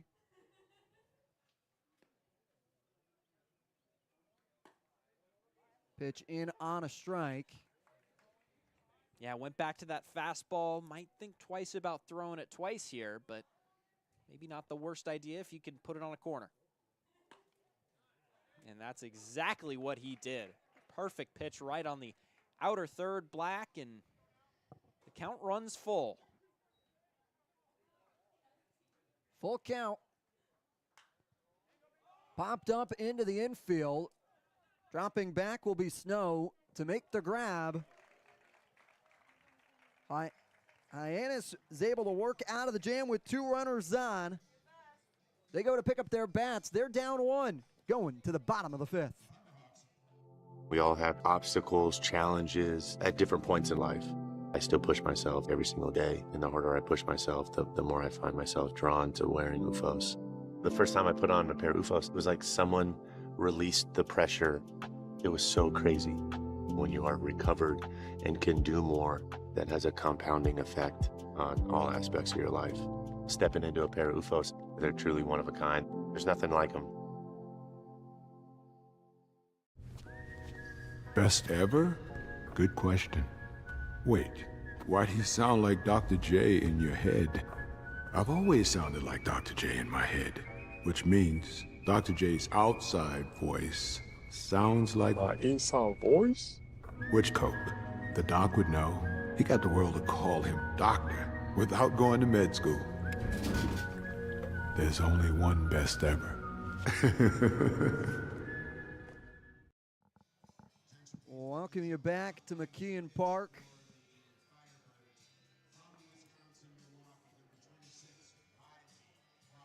As there will be a new pitcher for the Firebirds now coming into pitch.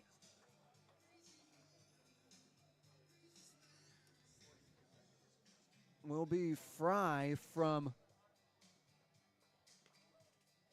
University of Milwaukee. Yeah, so looking to continue to set down the Harbor Hawks here. 1-run lead to protect, although it could be a little bit more right now as Hyannis was able to work out of a little bit of a jam back in the last half inning, but Lanthier able to work out of it. He got some help earlier in the inning from Ben Williamson. Pitch from Riley Frey. Was a Horizon League second teamer. As pitch goes wide, and Frey posted a 5.1 ERA. Big swing and a miss there from Casella for 2-1 count, and possessed a whip of 1.58. Left-hander deals. Swing and a miss found going off of the glove of Carpellati.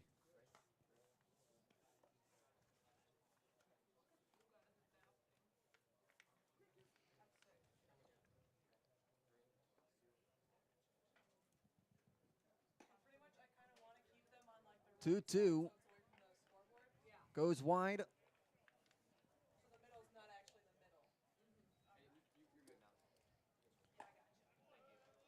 And missing off the plate as Casella's able to work a walk to start things off here in the home half of the fifth.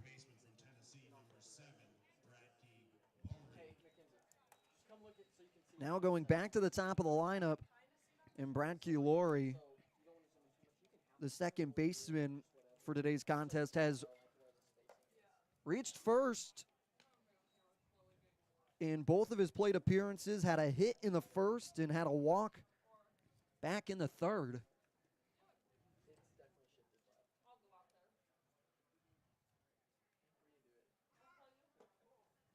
Pitch gets off the glove of Carpellati, and hitting the wheels is Casella to find himself safely at second, but now a conference on the mound for the Firebirds, understanding the tie-in run is on second. Yeah, Riley Fry, a pitcher that he has a heavy dose of fastball. It's got a sinking action on it. Throws it against lefties and righties alike. He'll use his slider more against lefties, but he'll substitute that with a changeup against righties as his off-speed pitch. That might be what you see here a little bit more to Laurie.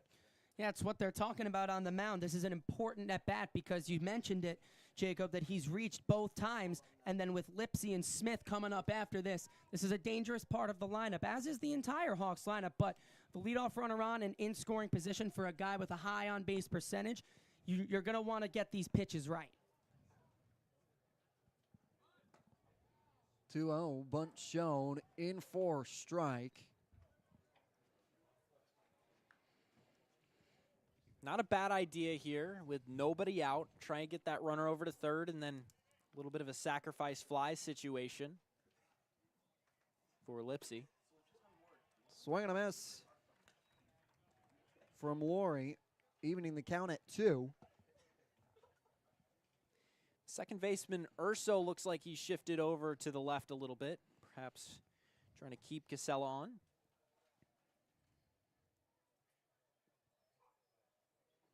Pitch coming home. Ooh. He's on it. That was a fastball, right center cut, right down the middle. And he just missed it straight back to the backstop.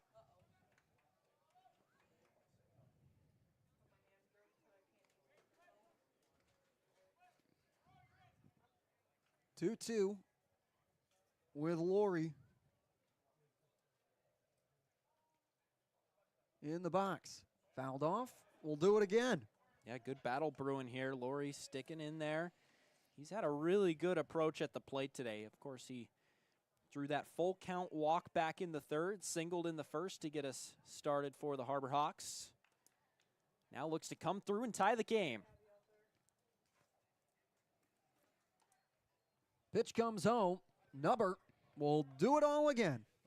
Yeah, a little bit of an excuse me swing that he sends that ball towards the Orleans dugout. And once again, we're looking at a 2-2 count.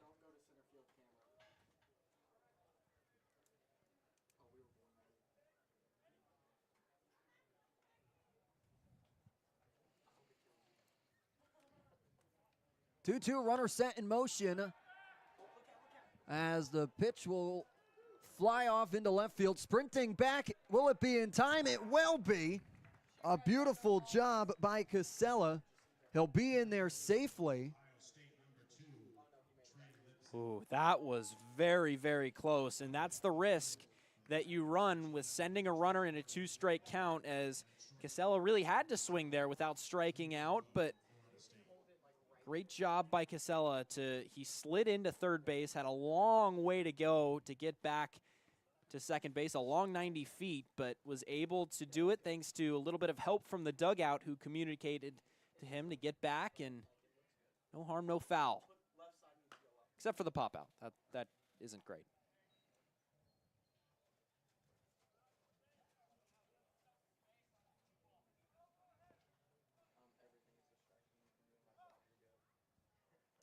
So here's Trey Lipsy. He singled back in the third, struck out in the first.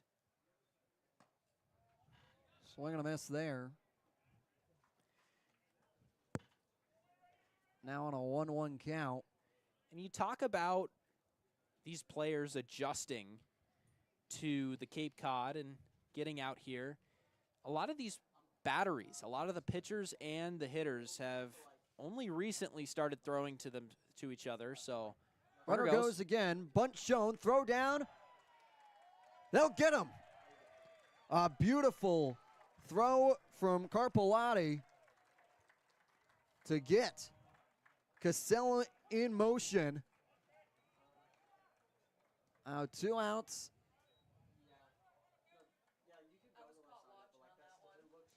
Yeah, that was a great throw by Carpoletta there. So he's going to miss outside. Count will go to 2-2. That is a lot easier of a throw getting it down to third base. It's only 90 feet if you're a catcher, and especially with a left-handed hitter in the box.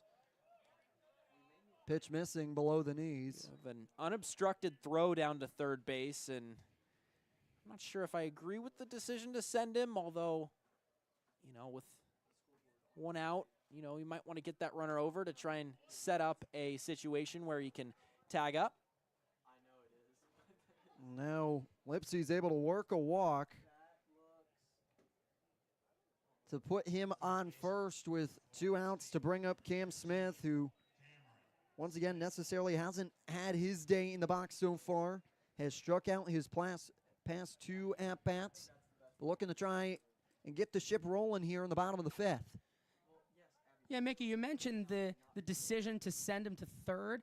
It is an interesting one in that you want to get him over to get the potential sac fly situation, maybe have runners on the corners. Had Lipsy's at-bat ended the same way, because you want this guy up at the plate because he can elevate the ball, and he's your more likely guy to send him home, but you're running the risk.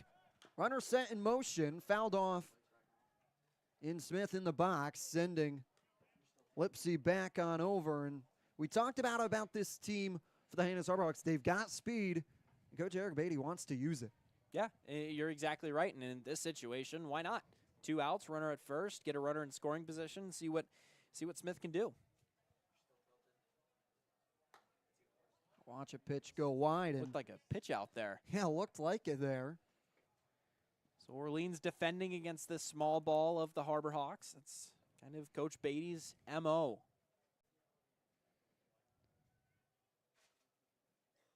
One, 2.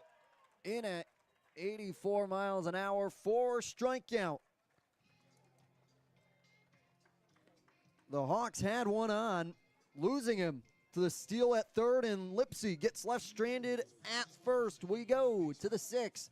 Firebirds leading the Hawks 2-1.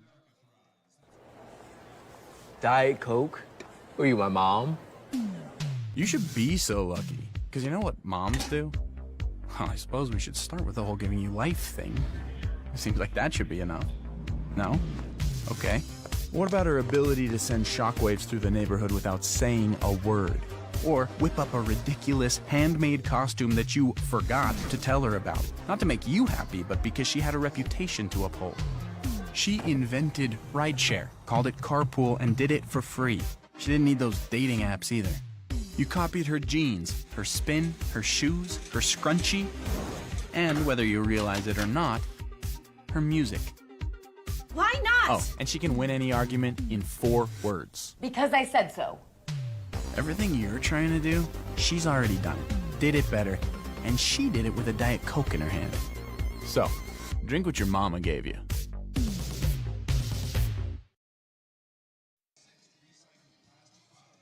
Welcome back to McKeon Park, where the lights shine bright all season long, thanks to the Knack Cape Cod. Offering 2 convenient locations on Cape Cod, the Knack is the perfect spot for a burger, taco, or even a milkshake. Visit theknackcapecod.com to order online today. The Knack Cape Cod is the official Light Up the Park sponsor of the Hyannis Harbor Hawks.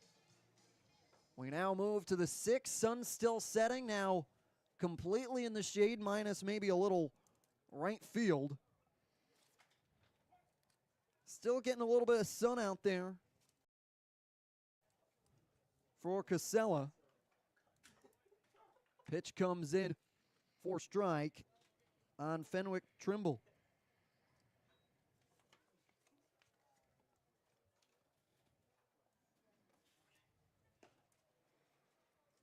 Pitch in for strike. Trimble had a hit back in the 2nd and struck out in the 3rd. Panther is still out for another inning of work as that pitch goes wide.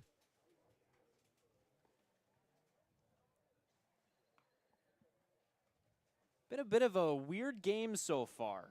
Orleans picking up those 2 runs on a hit back in the top of the 3rd, and then Hyannis able to answer in the bottom of the 4th, but it was a bit of a lucky answer as they got a little bit of help on an error. Unearned run they pushed across. They've had a good amount of traffic on the base pass so far today, but have been unable to get across a couple of runs. Yeah, so far have left 4 on base.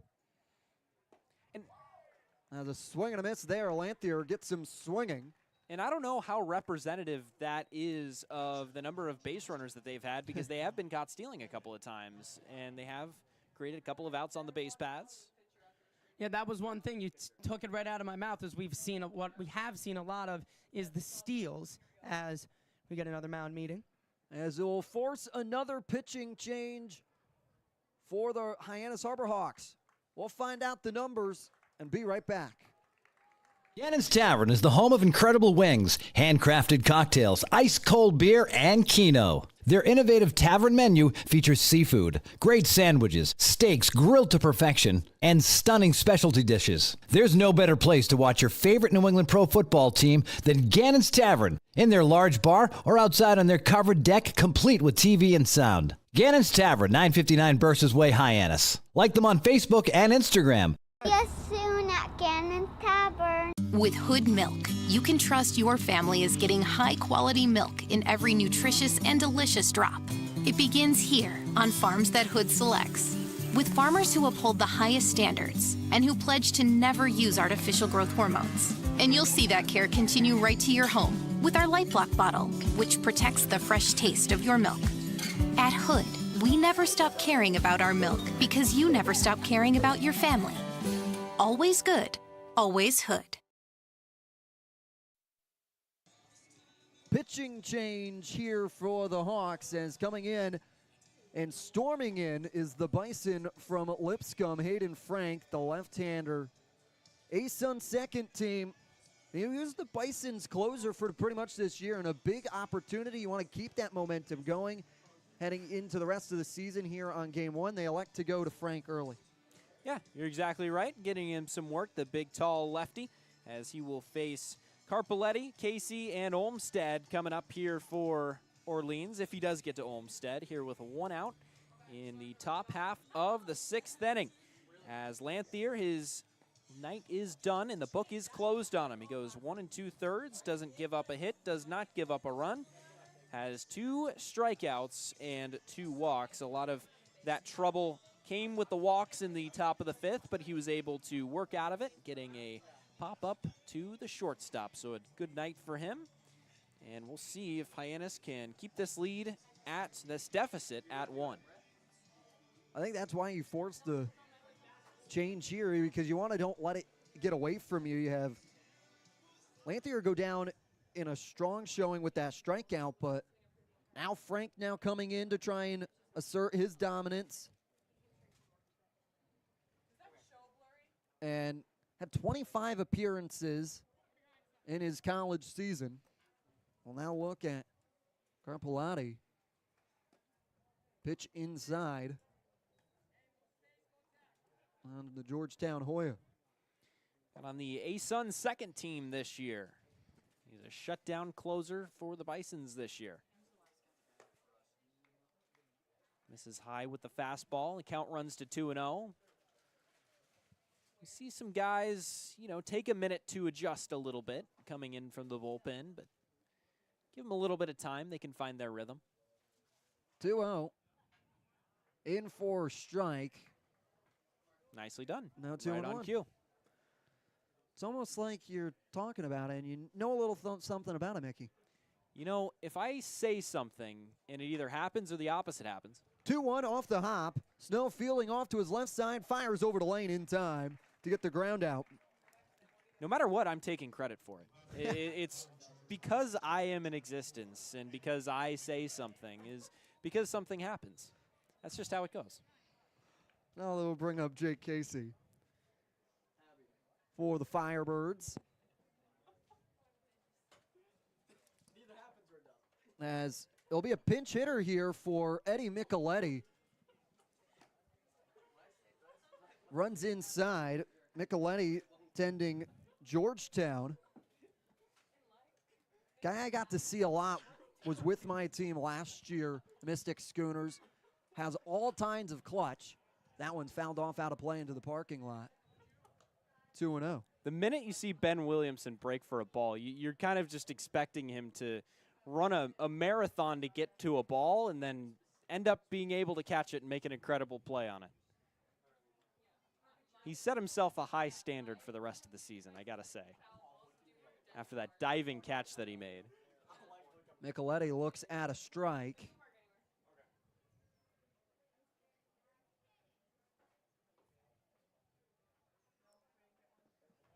Ball down low in the dirt.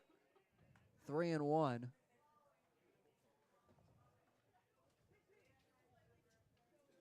Micheletti, the junior,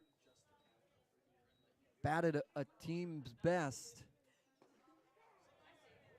384, but he goes down looking. Frank comes in and gets the job done to answer with 2 outs. We go to the bottom of the 6th. That chip on the shoulder, that started at a very, very young age.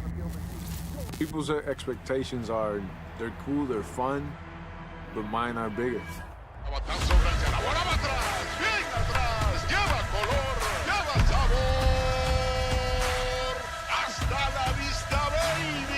know, when you play in New York, they want to see winners. It doesn't matter if it's a Monday or a Friday or a Saturday. You got to come with it, or those fans will let you know. Pick one thing from me, pick one other thing from another player, make it your own, you turn to who you want to be. What motivates me is the unknown.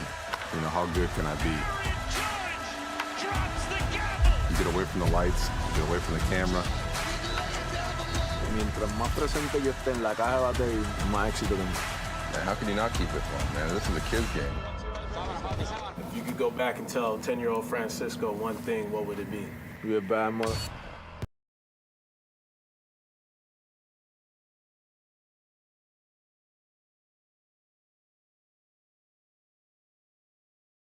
McKeon Park, as leading it off will be Alex Lane, the first baseman, who's the one run that came around in the 4th so far for the Harbor Hawks. Was able to rip a double. Yep, he absolutely scorched that one down the left field line. Pelted that 324 sign out in left field. It was a little bouncing ball and was able to pull into second, and they manufactured him home. Pitch down low and away into the other batter's box. 1-1. Pitch to come home by Fry in the dirt. 2-1.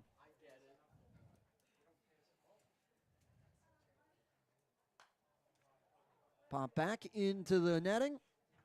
Even the count at 2 apiece. Yeah, Fry using that sinking fastball. You can expect him to induce a couple of ground balls. Lane swings and misses on the breaking ball to the dirt. Or you can expect some hitters to swing directly over it, just like Lane did right there. That was a great pitch from him. Now to bring up Brody Donay. Liner over to Urso. Fields it off the hop. Takes the second and gets it over to Hyde. You know, despite that ground out, it's better from Donay. He's going after the pitches earlier in the count here. Doesn't want to get himself too deep because he makes himself, at least we've seen in the last 2 at-bats, he's made himself a bit susceptible to a swing and miss at a bad pitch. And you know, and we've said it earlier, that you just want to find the pitch when you can get it. He liked that pitch, and he might have been weaker contact, but it looked a little bit better than it had earlier in this game after the 2 strikeouts. Eric Snow looks at a pitch in the dirt to even the count at 1 apiece. Eric Snow, known for his defense, the AAC Defensive Player of the Year. Pitch in for a strike. Were either of you guys good defenders back in the day when you played? I mean, I'm not playing for a reason.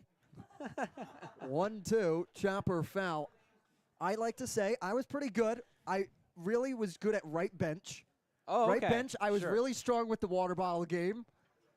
Hey, high fives coming into the dugout too. You know the ball guy that stands in front of the bullpens that shags the foul balls coming towards the bullpens? Were you good at that? I think I was. Okay, That one goes all right. outside 2-2. I was good at everything else besides the diamond. That's what I like to think. 2-2, fouled off back into the netting. We'll do it again. You get a couple of short hops over there. There have been some good plays made by ball dudes out there. Oh, yeah.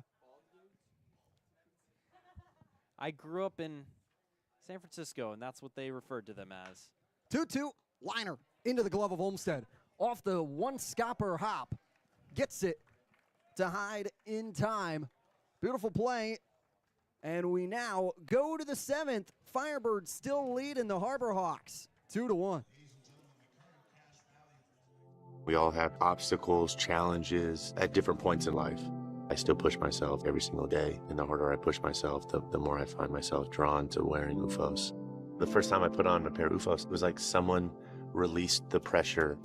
It was so crazy. When you are recovered and can do more, that has a compounding effect on all aspects of your life. Stepping into a pair of UFOs, they're truly one of a kind. There's nothing like them. Best ever? Good question. Wait, why'd he sound like Dr. J in your head? I've always sounded like Dr. J in my head, which means Dr. J's outside voice sounds like my inside voice? Which Coke? The doc would know. He got the world to call him doctor without going to med school. There's only one best ever. We push to the 7th inning. Frank's back out there for potentially a full inning of work. Came in with one already gone and then set Carpolati down with the ground out over to Laurie. And then ultimately Micheletti went down looking. Hill has 7, 8, and 9 to look at.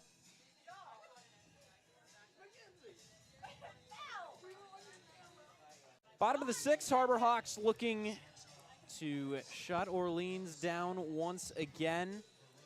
It's been a defensive struggle in this one. Good pitching.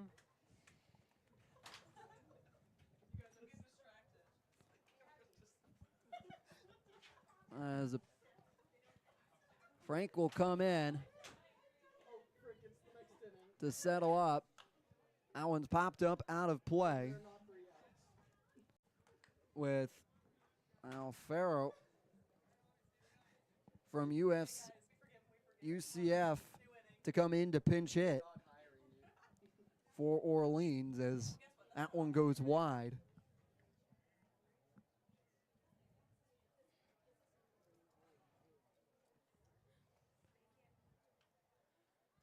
1-1 pitch from Frank. Missing the mark, now 2-1. Frank set both of his matchups down in the top of the sixth, getting a ground out to the shortstop and a struck Casey out looking. Olmstead, Penny, and Urso due up in this one as he fouls that one back to the backstop. 90-mile-an-hour fastball there. As Farrell was unanimous selection to the AAC freshman team. That one's launched a mile into the air. Lipsy directly under it to make the clean grab to put one away here in the top of the seventh. He did not need to move for that one. He could have just sat on his lawn chair out there and just been camped under it the entire time, but was able to make the play there. Yeah, was able to make it. Now to bring up Jack Penny.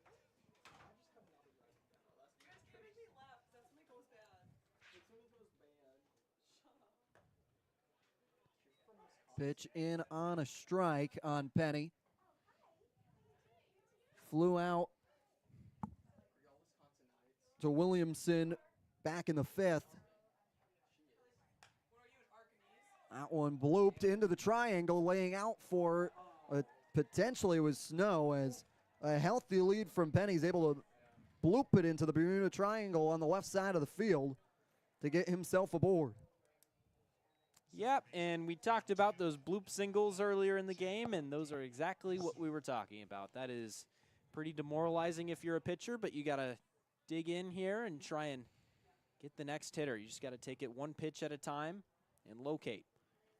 Yeah, it's been the story of the game today. It's just been weak contact, and it's just finding the holes, and now we'll see if it continues.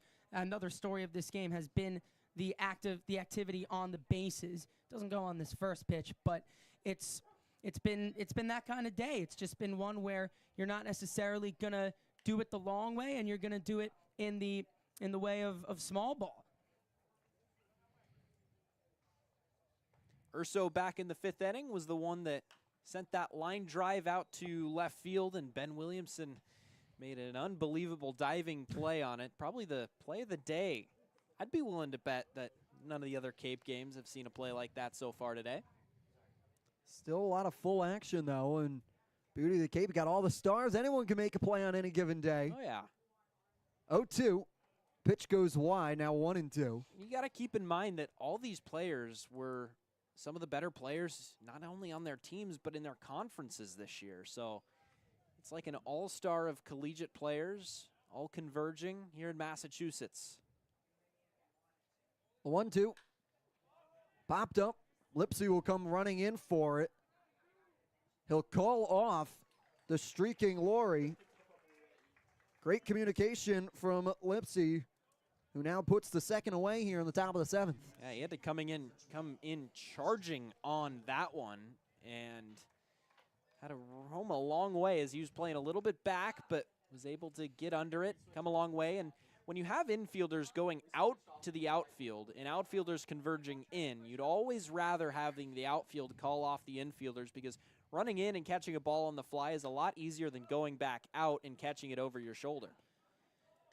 That one's fouled back into the netting, 0-1. And it's even tougher because, like I said earlier, you've got these guys who are just in playing with each other and practicing with each other for a few days. So you're more going on the fundamental that you said, Mickey, than even the chemistry, because it isn't quite there yet. But that is good, very good communication from Lipsy and from Snow to make sure that the former takes that ball. 0-1 missing, now 1-1.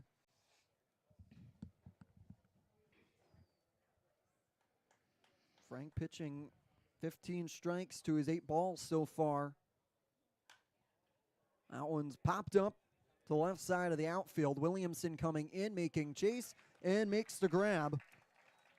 All 3 outs in the top of the 7th coming via the fly out. It's time to stretch. We'll take a quick break. We go to the bottom of the 7th. Diet Coke? Were you my mom? You should be so lucky. Because you know what moms do? Well, I suppose we should start with the whole giving you life thing. It seems like that should be enough. No? Okay. What about her ability to send shockwaves through the neighborhood without saying a word? Or whip up a ridiculous handmade costume that you forgot to tell her about. Not to make you happy, but because she had a reputation to uphold. She invented rideshare, called it carpool, and did it for free. She didn't need those dating apps either. You copied her jeans, her spin, her shoes, her scrunchie, and whether you realize it or not, her music. Why not? Oh, and she can win any argument in 4 words. Because I said so. Everything you're trying to do, she's already done it, did it better, and she did it with a Diet Coke in her hand. So, drink what your mama gave you.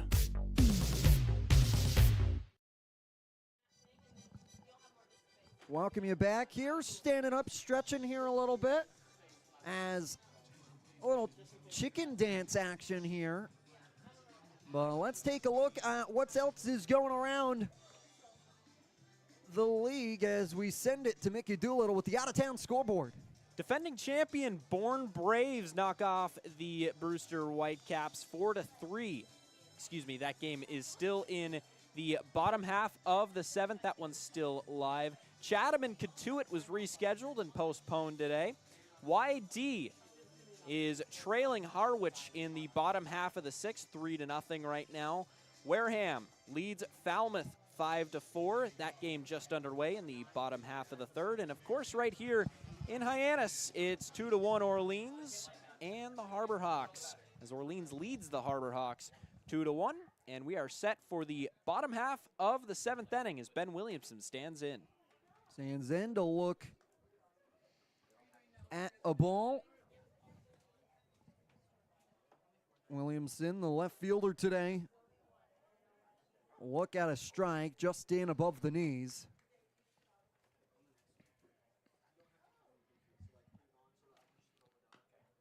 Nubbler, that goes back foul down the third base line. Now 1-2. Anytime you see a weird hop around the plate like that one was, you always wonder what it hit, and I think that one hit directly on home plate itself as it kind of died once it hits the dirt. 1-2, missing, off and over on the 2-2. New pitcher in for the Firebirds, as that's a hopper off to Urso, and gets it over to Hyde in time, as the new pitcher is Matson from Harvard, who picks up his first out rather quickly. That's exactly what you want when you want to start off your new pitching appearance. Make sure you get out there, get that first out. Like you talked about Mickey in the start of the game. Still applies for every pitcher outing, as Andrew Sundin from Central Florida settles into the box. So the line closes on Fry. He goes 2 innings, no runs, no hits, 2 strikeouts, and 2 walks on his ledger so far. Or excuse me, tonight. Orleans doing a great job pitching today. No earned runs for their entire team. Hyannis has 1 run on 3 hits, no errors. Orleans 3 hits, 2 runs, 1 error. Chopper back off to Olmsted to fire in time to put 2 away now.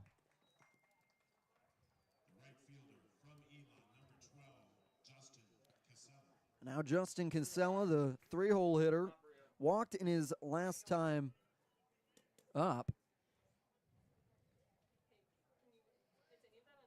He's got a strikeout and a walk on his ledger so far. He stole a base as well and then was caught stealing after stealing second. He tried to go for third, but was thrown out by Carpellotti. 0-1 now coming. Away, kicking up a little bit of dirt. Now 1-1. trying to make some magic happen here is Matson as fouls it back 1-2. We talked about catchers, you know, having a very tough job out here on the Cape adjusting to new pitchers, and we've seen a couple of cross-ups as he'll line that one foul. We've seen a couple of them get crossed up so far to no fault of their own. It's a new experience with new pitching, and normally, you know, when you see catchers catching pitchers, they have been catching them for months on end. Matson's able to strike out the side and paint the corner on Casella, who comes in his appearance to sit him down in order. We go to the top of the 8th. Firebirds leading the Hawks. Diet Coke? Who are you, my mom? You should be so lucky. Because you know what moms do? Well, I suppose we should start with the whole giving you life thing. It seems like that should be enough. No? Okay. What about her ability to send shockwaves through the neighborhood without saying a word? Or whip up a ridiculous handmade costume that you forgot to tell her about? Not to make you happy, but because she had a reputation to uphold. She invented rideshare, called it carpool, and did it for free. She didn't need those dating apps either. You copied her jeans, her spin, her shoes, her scrunchie, and whether you realize it or not, her music. Why not? Oh, and she can win any argument in 4 words. Because I said so. Everything you're trying to do, she's already done it, did it better, and she did it with a Diet Coke in her hand. So, drink what your mama gave you.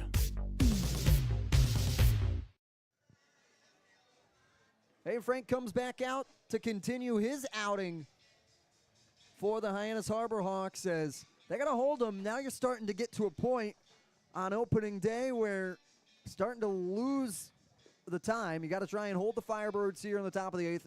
Try and pick up your bats. It's only a 1-run game, but not too much. There's only 6 hits between the two teams in this one. Yeah, and credit the Harbor Hawks bullpen so far. It's Lanthier and Frank who've come in after Ferris gave up the 2 runs in the 3rd inning, and they've done a great job at holding the Orleans Firebirds scoreless for 5 innings since then, and they've done a great job at coming in and attacking the zone, really. The Harbor Hawks have not shied away from getting first pitch strikes, getting ahead in counts, and they've done a great job so far today to do so. And even Ferris coming in, starting the game, he did a good job of that as well. Kind of fell apart for him in the 3rd, but still was able to have a solid outing outside of that 3rd inning. 0-1 to Jones. In on a strike. Cam Jones, designated hitter out of Georgia State. The Panthers is 0 for 2. Had a walk back in the 5th, though. I think that's an underrated mascot name. The Panthers? That's what my high school was. Pitch misses low, down 1-2. Big Panther guy. Huge Panther guy. You got the Pitt Panthers. Got Georgia State.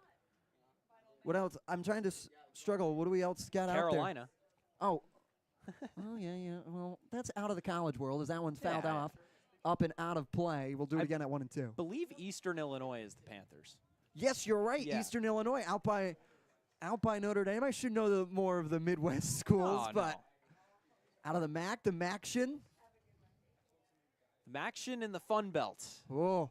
The 2-2 coming from Frank. You know, Eastern Illinois had a basketball player by the name of Sammy Friday. He was a power forward. That guy was so good in the post. That's pretty much the only piece of Eastern Illinois knowledge I know outside of Jimmy Garoppolo went there. 2-2, ball in the dirt, bouncing before the plate. Now 3-2. Hey, he lived like it was a Friday night down in the post, apparently. Full count now coming for Jones, the designated hitter. Big one here if Frank could get it. Pitch comes, lined and will drop down fair, and will go into the corner. Slipping and crossing down in first, and trying to beat out the throw will be Jones. Throw going wide. Jones gets lucky. His speed, if he didn't get caught, maybe he could have potentially grabbed a 3rd bag, but comes in with the sliding double, gets back to his feet, And now a runner in scoring position. Just a weird play from start to finish, as that was a little blooper over the first baseman's head, Alex Slane, and just not a hard hit ball as it just snuck down that right field line. And then he fell, and then everything started to fall apart in that play. So it was very weird. He almost got thrown out at second, but the throw pulled him up the line. So from start to finish, just a strange, strange play. Chopper right back off and into the glove of Smith, who's able to get down. Quick check with Ryan Bamair, and he'll say he caught it before it hit ground. A line out to Cam Smith, the Seminole showing his stuff at the hot corner. Yeah, he had a look at second there to try and double up Jones, but not such an opportunity presented itself, but still a nice play to keep those hands active over at the hot corner. And timeout, fine. Pitching coach was walking out onto the field and was calling timeout a couple of times and finally got it granted as Frank finally stepped off. What do you think they're talking about here, Michael? Just could be to navigate these next few batters. I mean, that's normally the conversation on the mound, but now with guys coming up, the middle of the lineup coming up, that is two. You've got Hyde in, who is the substitute for Aiden Longwell. It's this part of the order that has been set down nicely so far, and now with the lead with a guy on second in scoring position with one out, you want to keep this at a one-run game. So it's just talking about how you're going to go about these next few pitches. Just keep the location and just keep what's been working to stay working. And you also have a full meeting on the Firebird side as Jones came over, Tremble and Hyde all came over to have that conversation.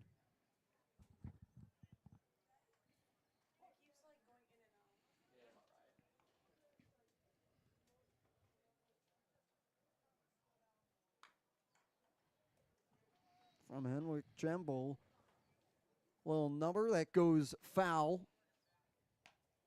Sun's still setting, 6 o'clock first pitch now. Just right before 8 o'clock on the East Coast. A cloudless sky. We are approaching that hour of the night where the sky just turns gray. That is exactly the same color as the ball, so pop-ups are going to be tough in the next couple of innings, which you have to think favors Hyannis, because they're the ones that need to score runs right now. If Orleans is going to score a run, if you're going to have that increased probability, then you might take it for an increased probability of your own to score your own runs. 1-1. Frank comes home. Pitch upstairs. In other words, a one-run loss is the exact same thing as an 8-run loss. Yeah, you're basically phrasing it in a way that I was going to say, that they need to score a run soon. They haven't had much offensive output today, and it's credit to these Firebirds pitchers. They've really shut down this offense so far. It's a good pitch there. And we've just seen soft contact all day long from the Hawks, and if they want to get back in this game, they got to do it soon. But first, they got to do it on the defensive side too. Do it with their pitching, keeping the Firebirds from scratching across another. 2-2 runner set in motion. Popped up in the infield. And off Lane, who took a hard step to his left side into foul territory, but almost didn't even need to move by where the ball finally came back. Yeah, no, you're exactly right. And that might have been the trouble of the Sky right now, is he faded over into foul ground, and it ended up back in fair ground. So maybe a little bit of a misread, but Lane able to get under that one. Now 2 away to bring up Owen Carpolati. As that one's popped up into foul territory. Donay loses the mask, makes the grab, smile and all. A quick outing there for Frank after allowing Jones to get over to second. Carpolati goes down in foul territory for the third out of the top of the 8th. We're continuing to move on here as we can now throw it down to Brea Lasik, the 4th member of our team.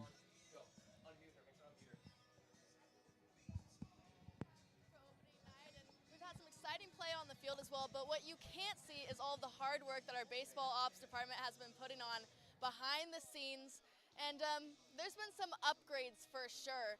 I mean, last year there was only about 3 guys putting in those scouting reports, building this roster alongside Zach Chase and Nick Johnson. But now we got about 14 people in that department, really making sure to,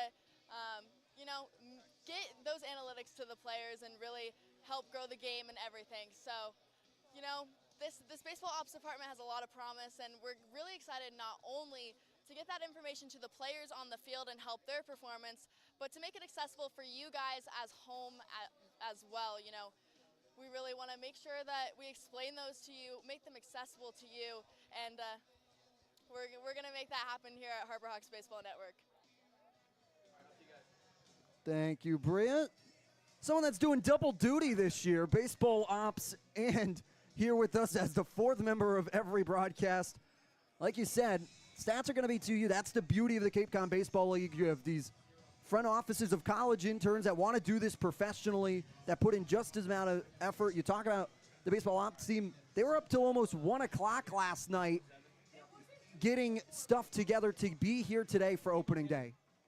Yeah, I mean, this is what the job entails, and it's so awesome that we've got a few guys here on our baseball ops team who are so willing to do it. And this is, I would think that if analytics shows, this would be the time for these Harbor Hawks to get back in this game, to tie this game up, because you've got the top of your order, your most dangerous hitters coming up in Lowry, Lipsy, and Smith. They're our first 3 here in the bottom of the 8th, and this is their time to do it. As Lowry reached in his first 2 at-bats, and Lipsy has reached in his 2nd and 3rd at-bats. So this is the time for the Harbor Hawks. They'll have their last licks, should they need it, in the bottom of the 9th, but you've got your best chances here in the bottom of the 8th. 1-1 here to Lowry in Wabash Valley College product as ball goes low. Carpolati, the brick wall, keeps it in front of him. Now 3-1. It's a tough take from Lowry. He saw him that he wanted to bite at it, but he was nice to hold back. He's in a hitter's count here. That one's fouled off. Now loading the count full.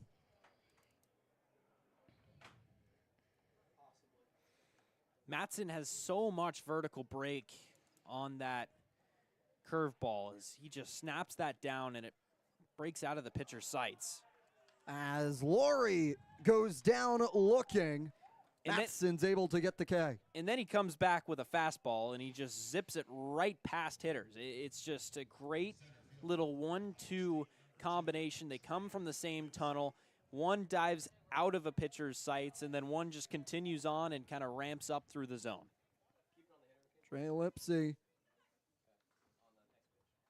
center fielder today, looks at a strike. And that marks 8 straight Harbor Hawks set down by Orleans. Yeah, like we talked about, Orleans coach and manager Kelly Nichols is all about his pitching staff as Olmsted gives chase onto the warning track over the railing of the Harbor Hawks dugout and makes the grab. What a play by Olmsted. Yeah, here at McKeon Park, there's a little bit of a bigger foul ground, so a lot of these infielders on those infield pop-ups and foul territory have to go a bit of a longer way, and he perhaps was unlucky there to get out on that one. Now Cam Smith,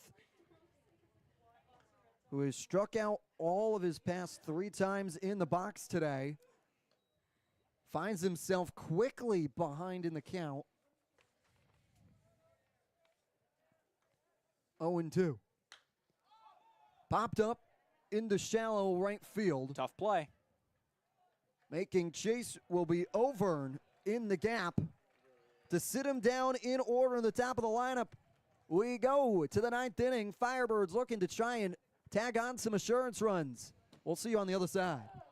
Gannon's Tavern is the home of incredible wings, handcrafted cocktails, ice-cold beer, and Keno. Their innovative tavern menu features seafood, great sandwiches, steaks grilled to perfection, and stunning specialty dishes. There's no better place to watch your favorite New England pro football team than Gannon's Tavern, in their large bar or outside on their covered deck, complete with TV and sound. Gannon's Tavern, 959 Burses Way, Hyannis. Like them on Facebook and Instagram. Yes, soon at Gannon Tavern. With Hood Milk, you can trust your family is getting high-quality milk in every nutritious and delicious drop. It begins here on farms that Hood selects, with farmers who uphold the highest standards and who pledge to never use artificial growth hormones. And you'll see that care continue right to your home with our Light Block bottle, which protects the fresh taste of your milk.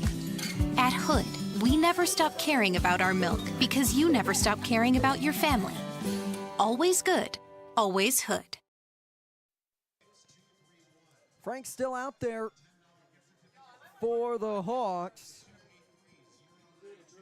as he's going to try and shut the door to get the Hawks back in the box. Thank you so much for joining us from wherever you are, whether it's on our YouTube page or on D1 Baseball. We're so happy to have you with us alongside Michael Kirsting, Mickey Doolittle. I'm Jacob Irons. Absolute fantastic opening day here of Cape Cod Baseball. Got the Cape Cod skies, you have the fans in attendance. Everyone's excited for the centennial season. Yeah, it's going to be a really exciting season here, Jacob. I'm excited to spend it with you guys, and it's going to be a lot of fun watching a very exciting Harbor Hawks team get on the field and get at it here this year, as they've got a lot of really exciting players to watch here this year. So if you ever find yourself wanting to come out to McKeon Park, be sure to, if you see one of us, stop by and stop us and say hello. But either way, get your butt out to McKeon Park. It's a lot of fun out here. Pitch coming from Frank, and on a strike on another pinch hitter for Orleans. Quick motion, 0-1, popped up, going into foul territory, giving chase will be Casella, but can't be there in time. Quick move, trying to push forward. Long, long run there for Casella, as he had to go all the way to the warning track down the right field line. It still stayed in play, but man, he was cooking over there, as the infield is shifted to the left against the lefty. Or excuse me, yes, to the left. That one's chopped down by King into foul territory. Eddie King Jr. from Louisville, the freshman.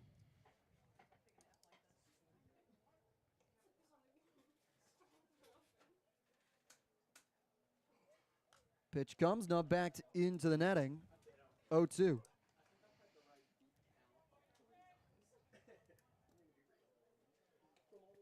King from Linwood, Illinois, the sports administration major.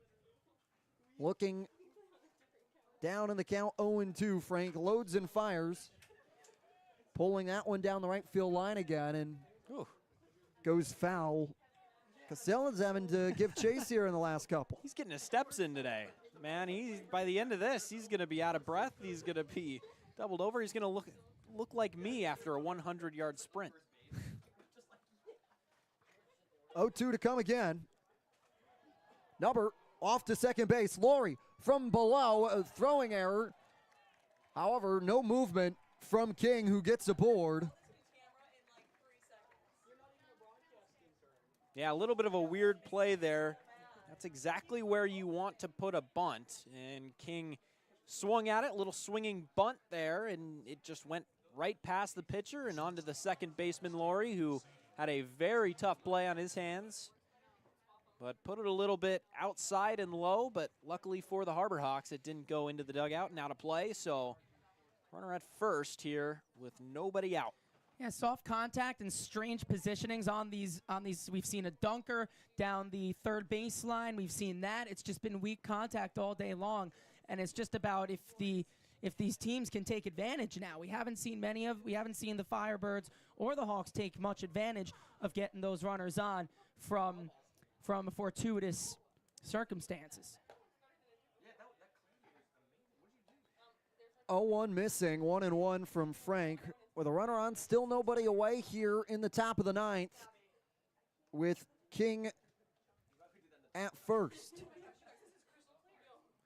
Runner goes and set in motion. That one fouled off and away. King just had the hop there. Frank just paused in his windup there a little bit and then finally dealed home to allow King that little extra step. Yeah, no swing there. You would have had second. And it would have been, and it's instances like that where there's a foul ball, there's a pop-up where the runner has to go back. That's why you aren't seeing as much of an advantage being taken by either teams. Just unfortunate circumstances. We see the foul balls. We see just the pop-ups to short infield, and the runners have to retreat. They're trying. We've seen the stealing attempts going down in the book or going like that. We've seen close to double digits. It's been all kinds of small balls so far. 1-2. King back in safely. Saw him try and steal there, keeping a close eye on him. As the 1-2. Number gets through the gap between Laurie and Lane. King has the wheels on. A throw from Casella, flying it high, and quick motion is King, and will jump out of play. They'll allow him an extra base, and now Farrar will get third off the throwing error from Casella and able to plate one.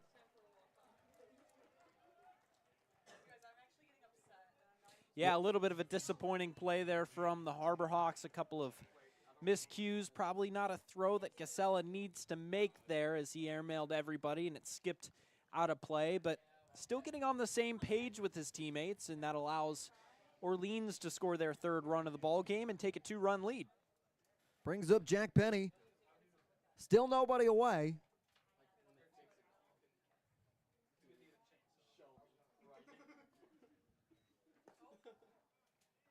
Pitch below the knees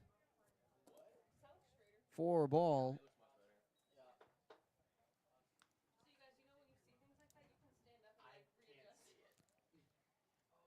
One, two, Penny lining one into the left center field gap. Dropping back will be Williamson, making the play short of the warning tracking. Tagging safely will be Farrat to get another one.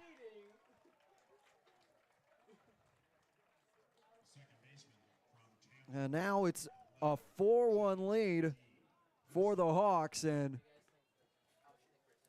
manager Beatty has seen enough as he'll make the motion to the bullpen. We're going to go for a pitching change. We'll be right back. You're listening and watching Hyannis Harbor Hawks baseball on the Hyannis Harbor Hawks Baseball Network.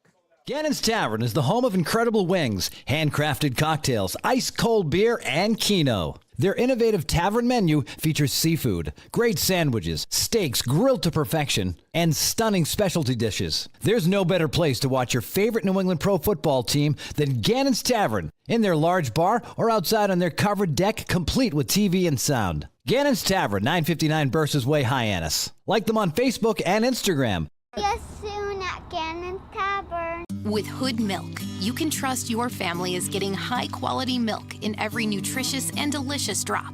It begins here on farms that Hood selects, with farmers who uphold the highest standards and who pledge to never use artificial growth hormones. And you'll see that care continue right to your home with our Light Block bottle, which protects the fresh taste of your milk. At Hood, we never stop caring about our milk because you never stop caring about your family. Always good, always Hood. That'll be a pitching change for the Hawks. As coming now into pitch for the Hyannis Harbor Hawks as they make this move back into the back of, it's Carter Levaz, the All-CA first teamer from William and Mary. Comes in a big leverage situation with one away, just has to try and focus and facilitate on getting the two more so that Hyannis can go to the box and be able to pick up a couple more runs.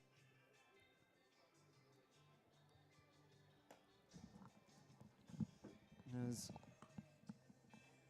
Bob was the first William & Mary pitcher to land on the All-CAA first team since 2014.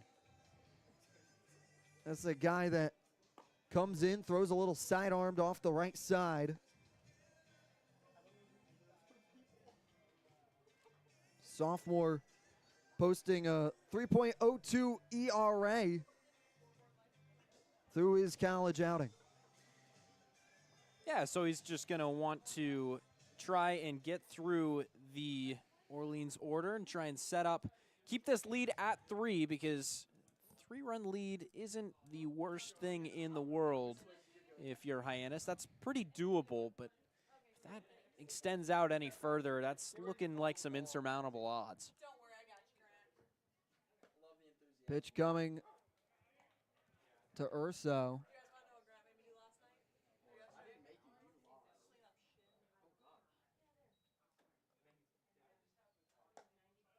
1-2. Now 1-1. Missing.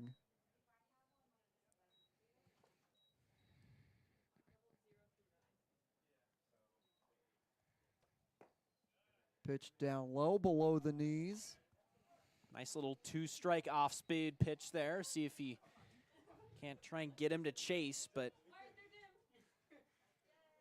credit Urso trying to hold up there, laying off that pitch. 2-1, fouled him in the box.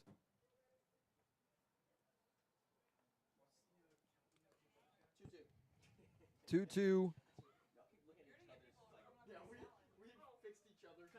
on Urso.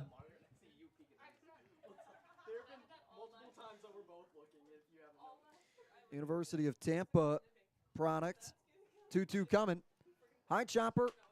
Off the bounce is Snow, playing it in time to Lane for the second out for the 6-3 putout.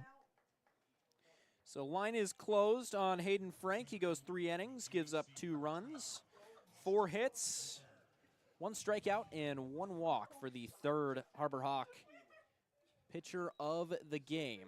Now with 2 outs, the 4th will try and get out of this inning and set up, hopefully, rally time for Hyannis. Over and looks at a pitch off the plate.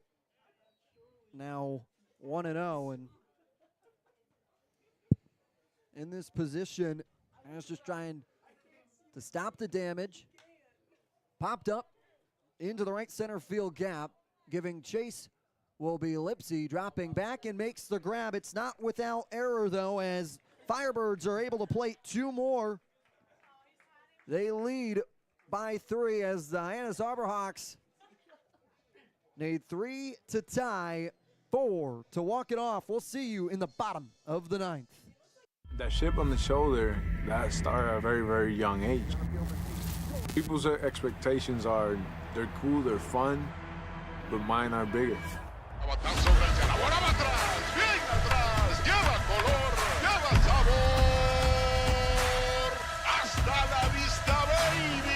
When you play in New York, they want to see winners.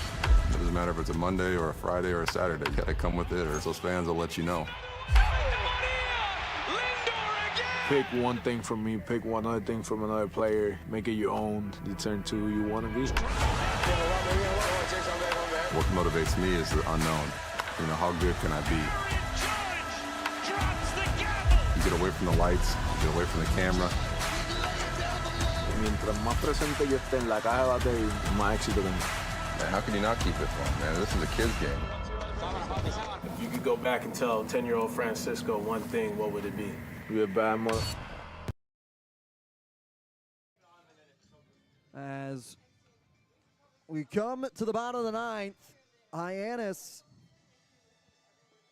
down 3 to the Firebirds. Thank you so much for joining us here on this 2023 opening day. So happy we were able to take a part out of your Saturday evening to be with us.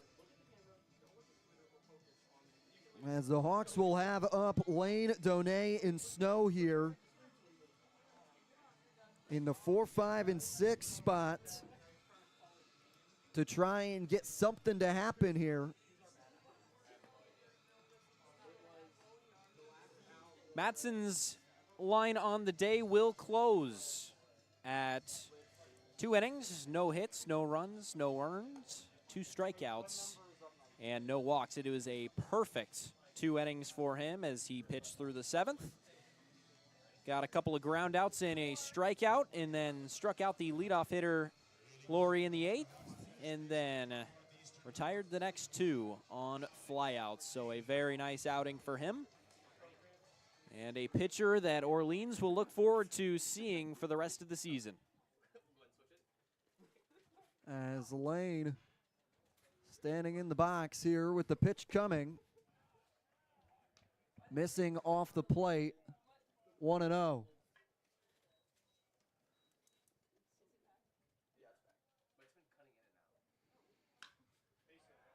Pitch dropping in front, laying out for it is Trimble.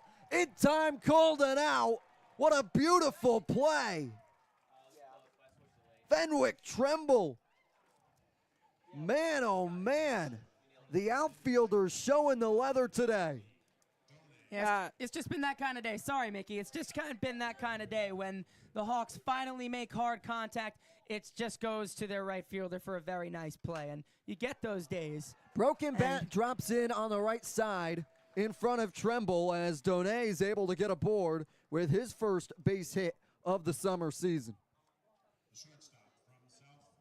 And yeah, perhaps if the bat breaks, and no, yeah, you lose your bat, but hey, you're on first. It takes a little bit of heat out of the swing and out of the contact, and Donay is now on first. So could this be the start? Now they've got their soft contact. It's time to find the gaps with a bit harder contact. Yeah, Chris Clark from Harvard getting a little teed up here in the bottom of the 9th. Contact. Pitch in for strike. As he was an Ivy League all-tournament teamer and led the Ivy League in strikeouts with 93 for the Crimson. Pitch in on a strike.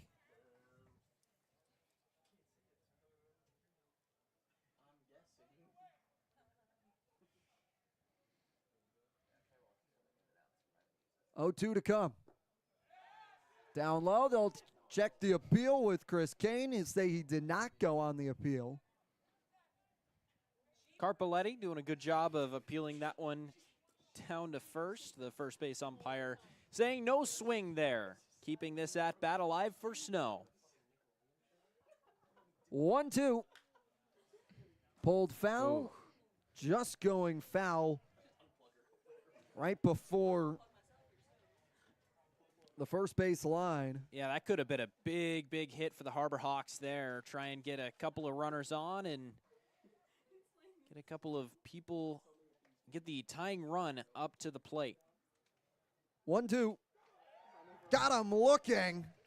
Eric Snow doesn't move the bat a bit to get Clark to come in and show why he was the Ivy leader in strikes, picking up his first of the summer. Now 2 away with a runner on. Bringing up Ben Williamson.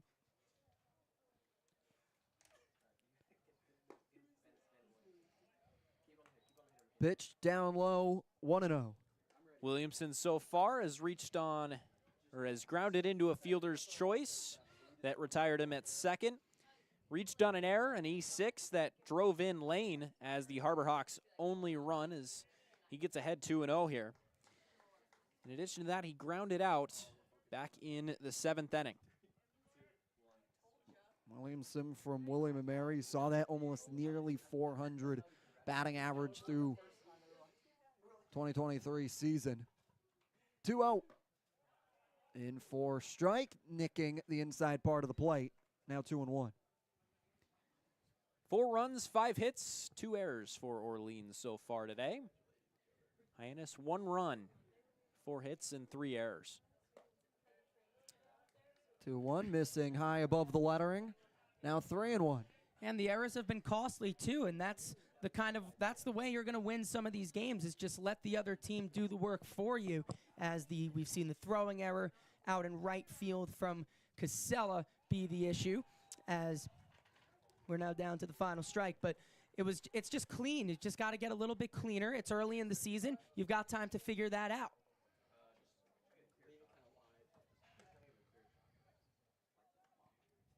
Payoff pitch coming.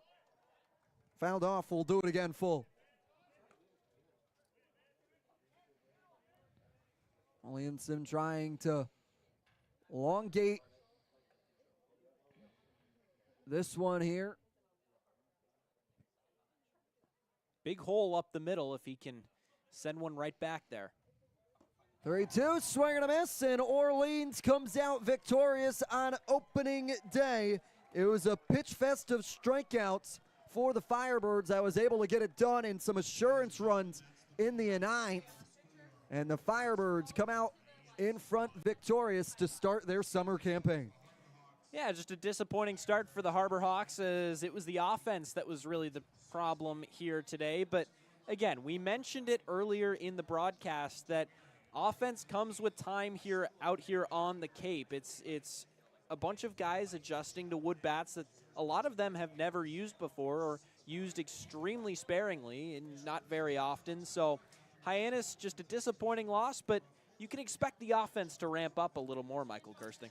Absolutely, and you have to also credit where you can look at that, and you could also credit the pitching of the Firebirds, as Fry and Matson only allowed 2 runners. It was via walks. Both of them didn't allow a hit, and there were only 4 allowed in the game. And from the 4th inning on, there was only 1 hit, as all the base runners reached through either walks or errors. So you can look at it as an offensive letdown, but you could also look at it as a pitching masterclass for Orleans. It's a lot to look forward to for them, and back to the drawing board after game number 1 for Hyannis. Beauty of summer season, though, you got one tomorrow. The Hyannis Harbor Hawks take on Wareham as a quick move. As you got 44 regular season games, they'll get one back up and ready to rock and roll again. For our entire production crew, for Nico Sharp, Grant McNew, and Mackenzie on camera doing a little bit of everything today, our events coordinator. For Michael Kirsting, Mickey Doolittle, I'm Jacob Iron saying so long from McKeon Park. We'll see you tomorrow from Spatane Field in Wareham. If you live here, fun is your thing. If you live here, tough is your thing. Smart is your thing. Caring is your thing. If you live in Massachusetts, community is your thing. Since 1972, the Massachusetts State Lottery has provided over $25 billion to help cities and towns with the things they need most. If you live here, giving is your thing.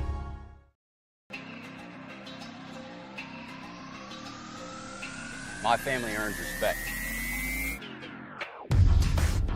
My family clears bases. My family breaks records. My family wins MVPs.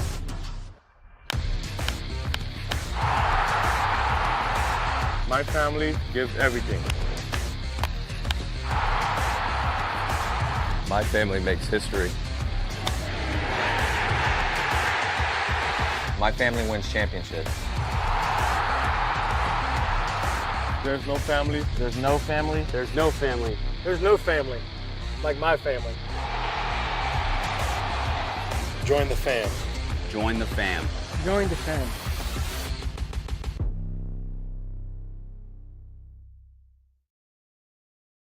When Alaska Airlines needed a partner for the complex operations of travel, they made the switch to T-Mobile. Our 5G has Alaska Airlines and their customers covered, from major hubs to remote destinations, with 5G coverage ready now for the demands of today and the future. T-Mobile's network powers Alaska Airlines as they deliver next-level care for all customers. 5G ready now. That's how unconventional thinking is better for business. Coke Zero is now Coke Zero Sugar, with great Coke taste. Some people were excited to hear the news, some were skeptical. So we're not going to have the star of the show you're watching come out and say, "You'll love it." No special jingle written by this week's hottest pop star. No famous internet celebs who happen to be holding the label just so. Okay, maybe just one little pour shot. The only thing that will make you believe Coke Zero Sugar has great Coke taste is trying it yourself. Ice cold Coke Zero Sugar. Try one today.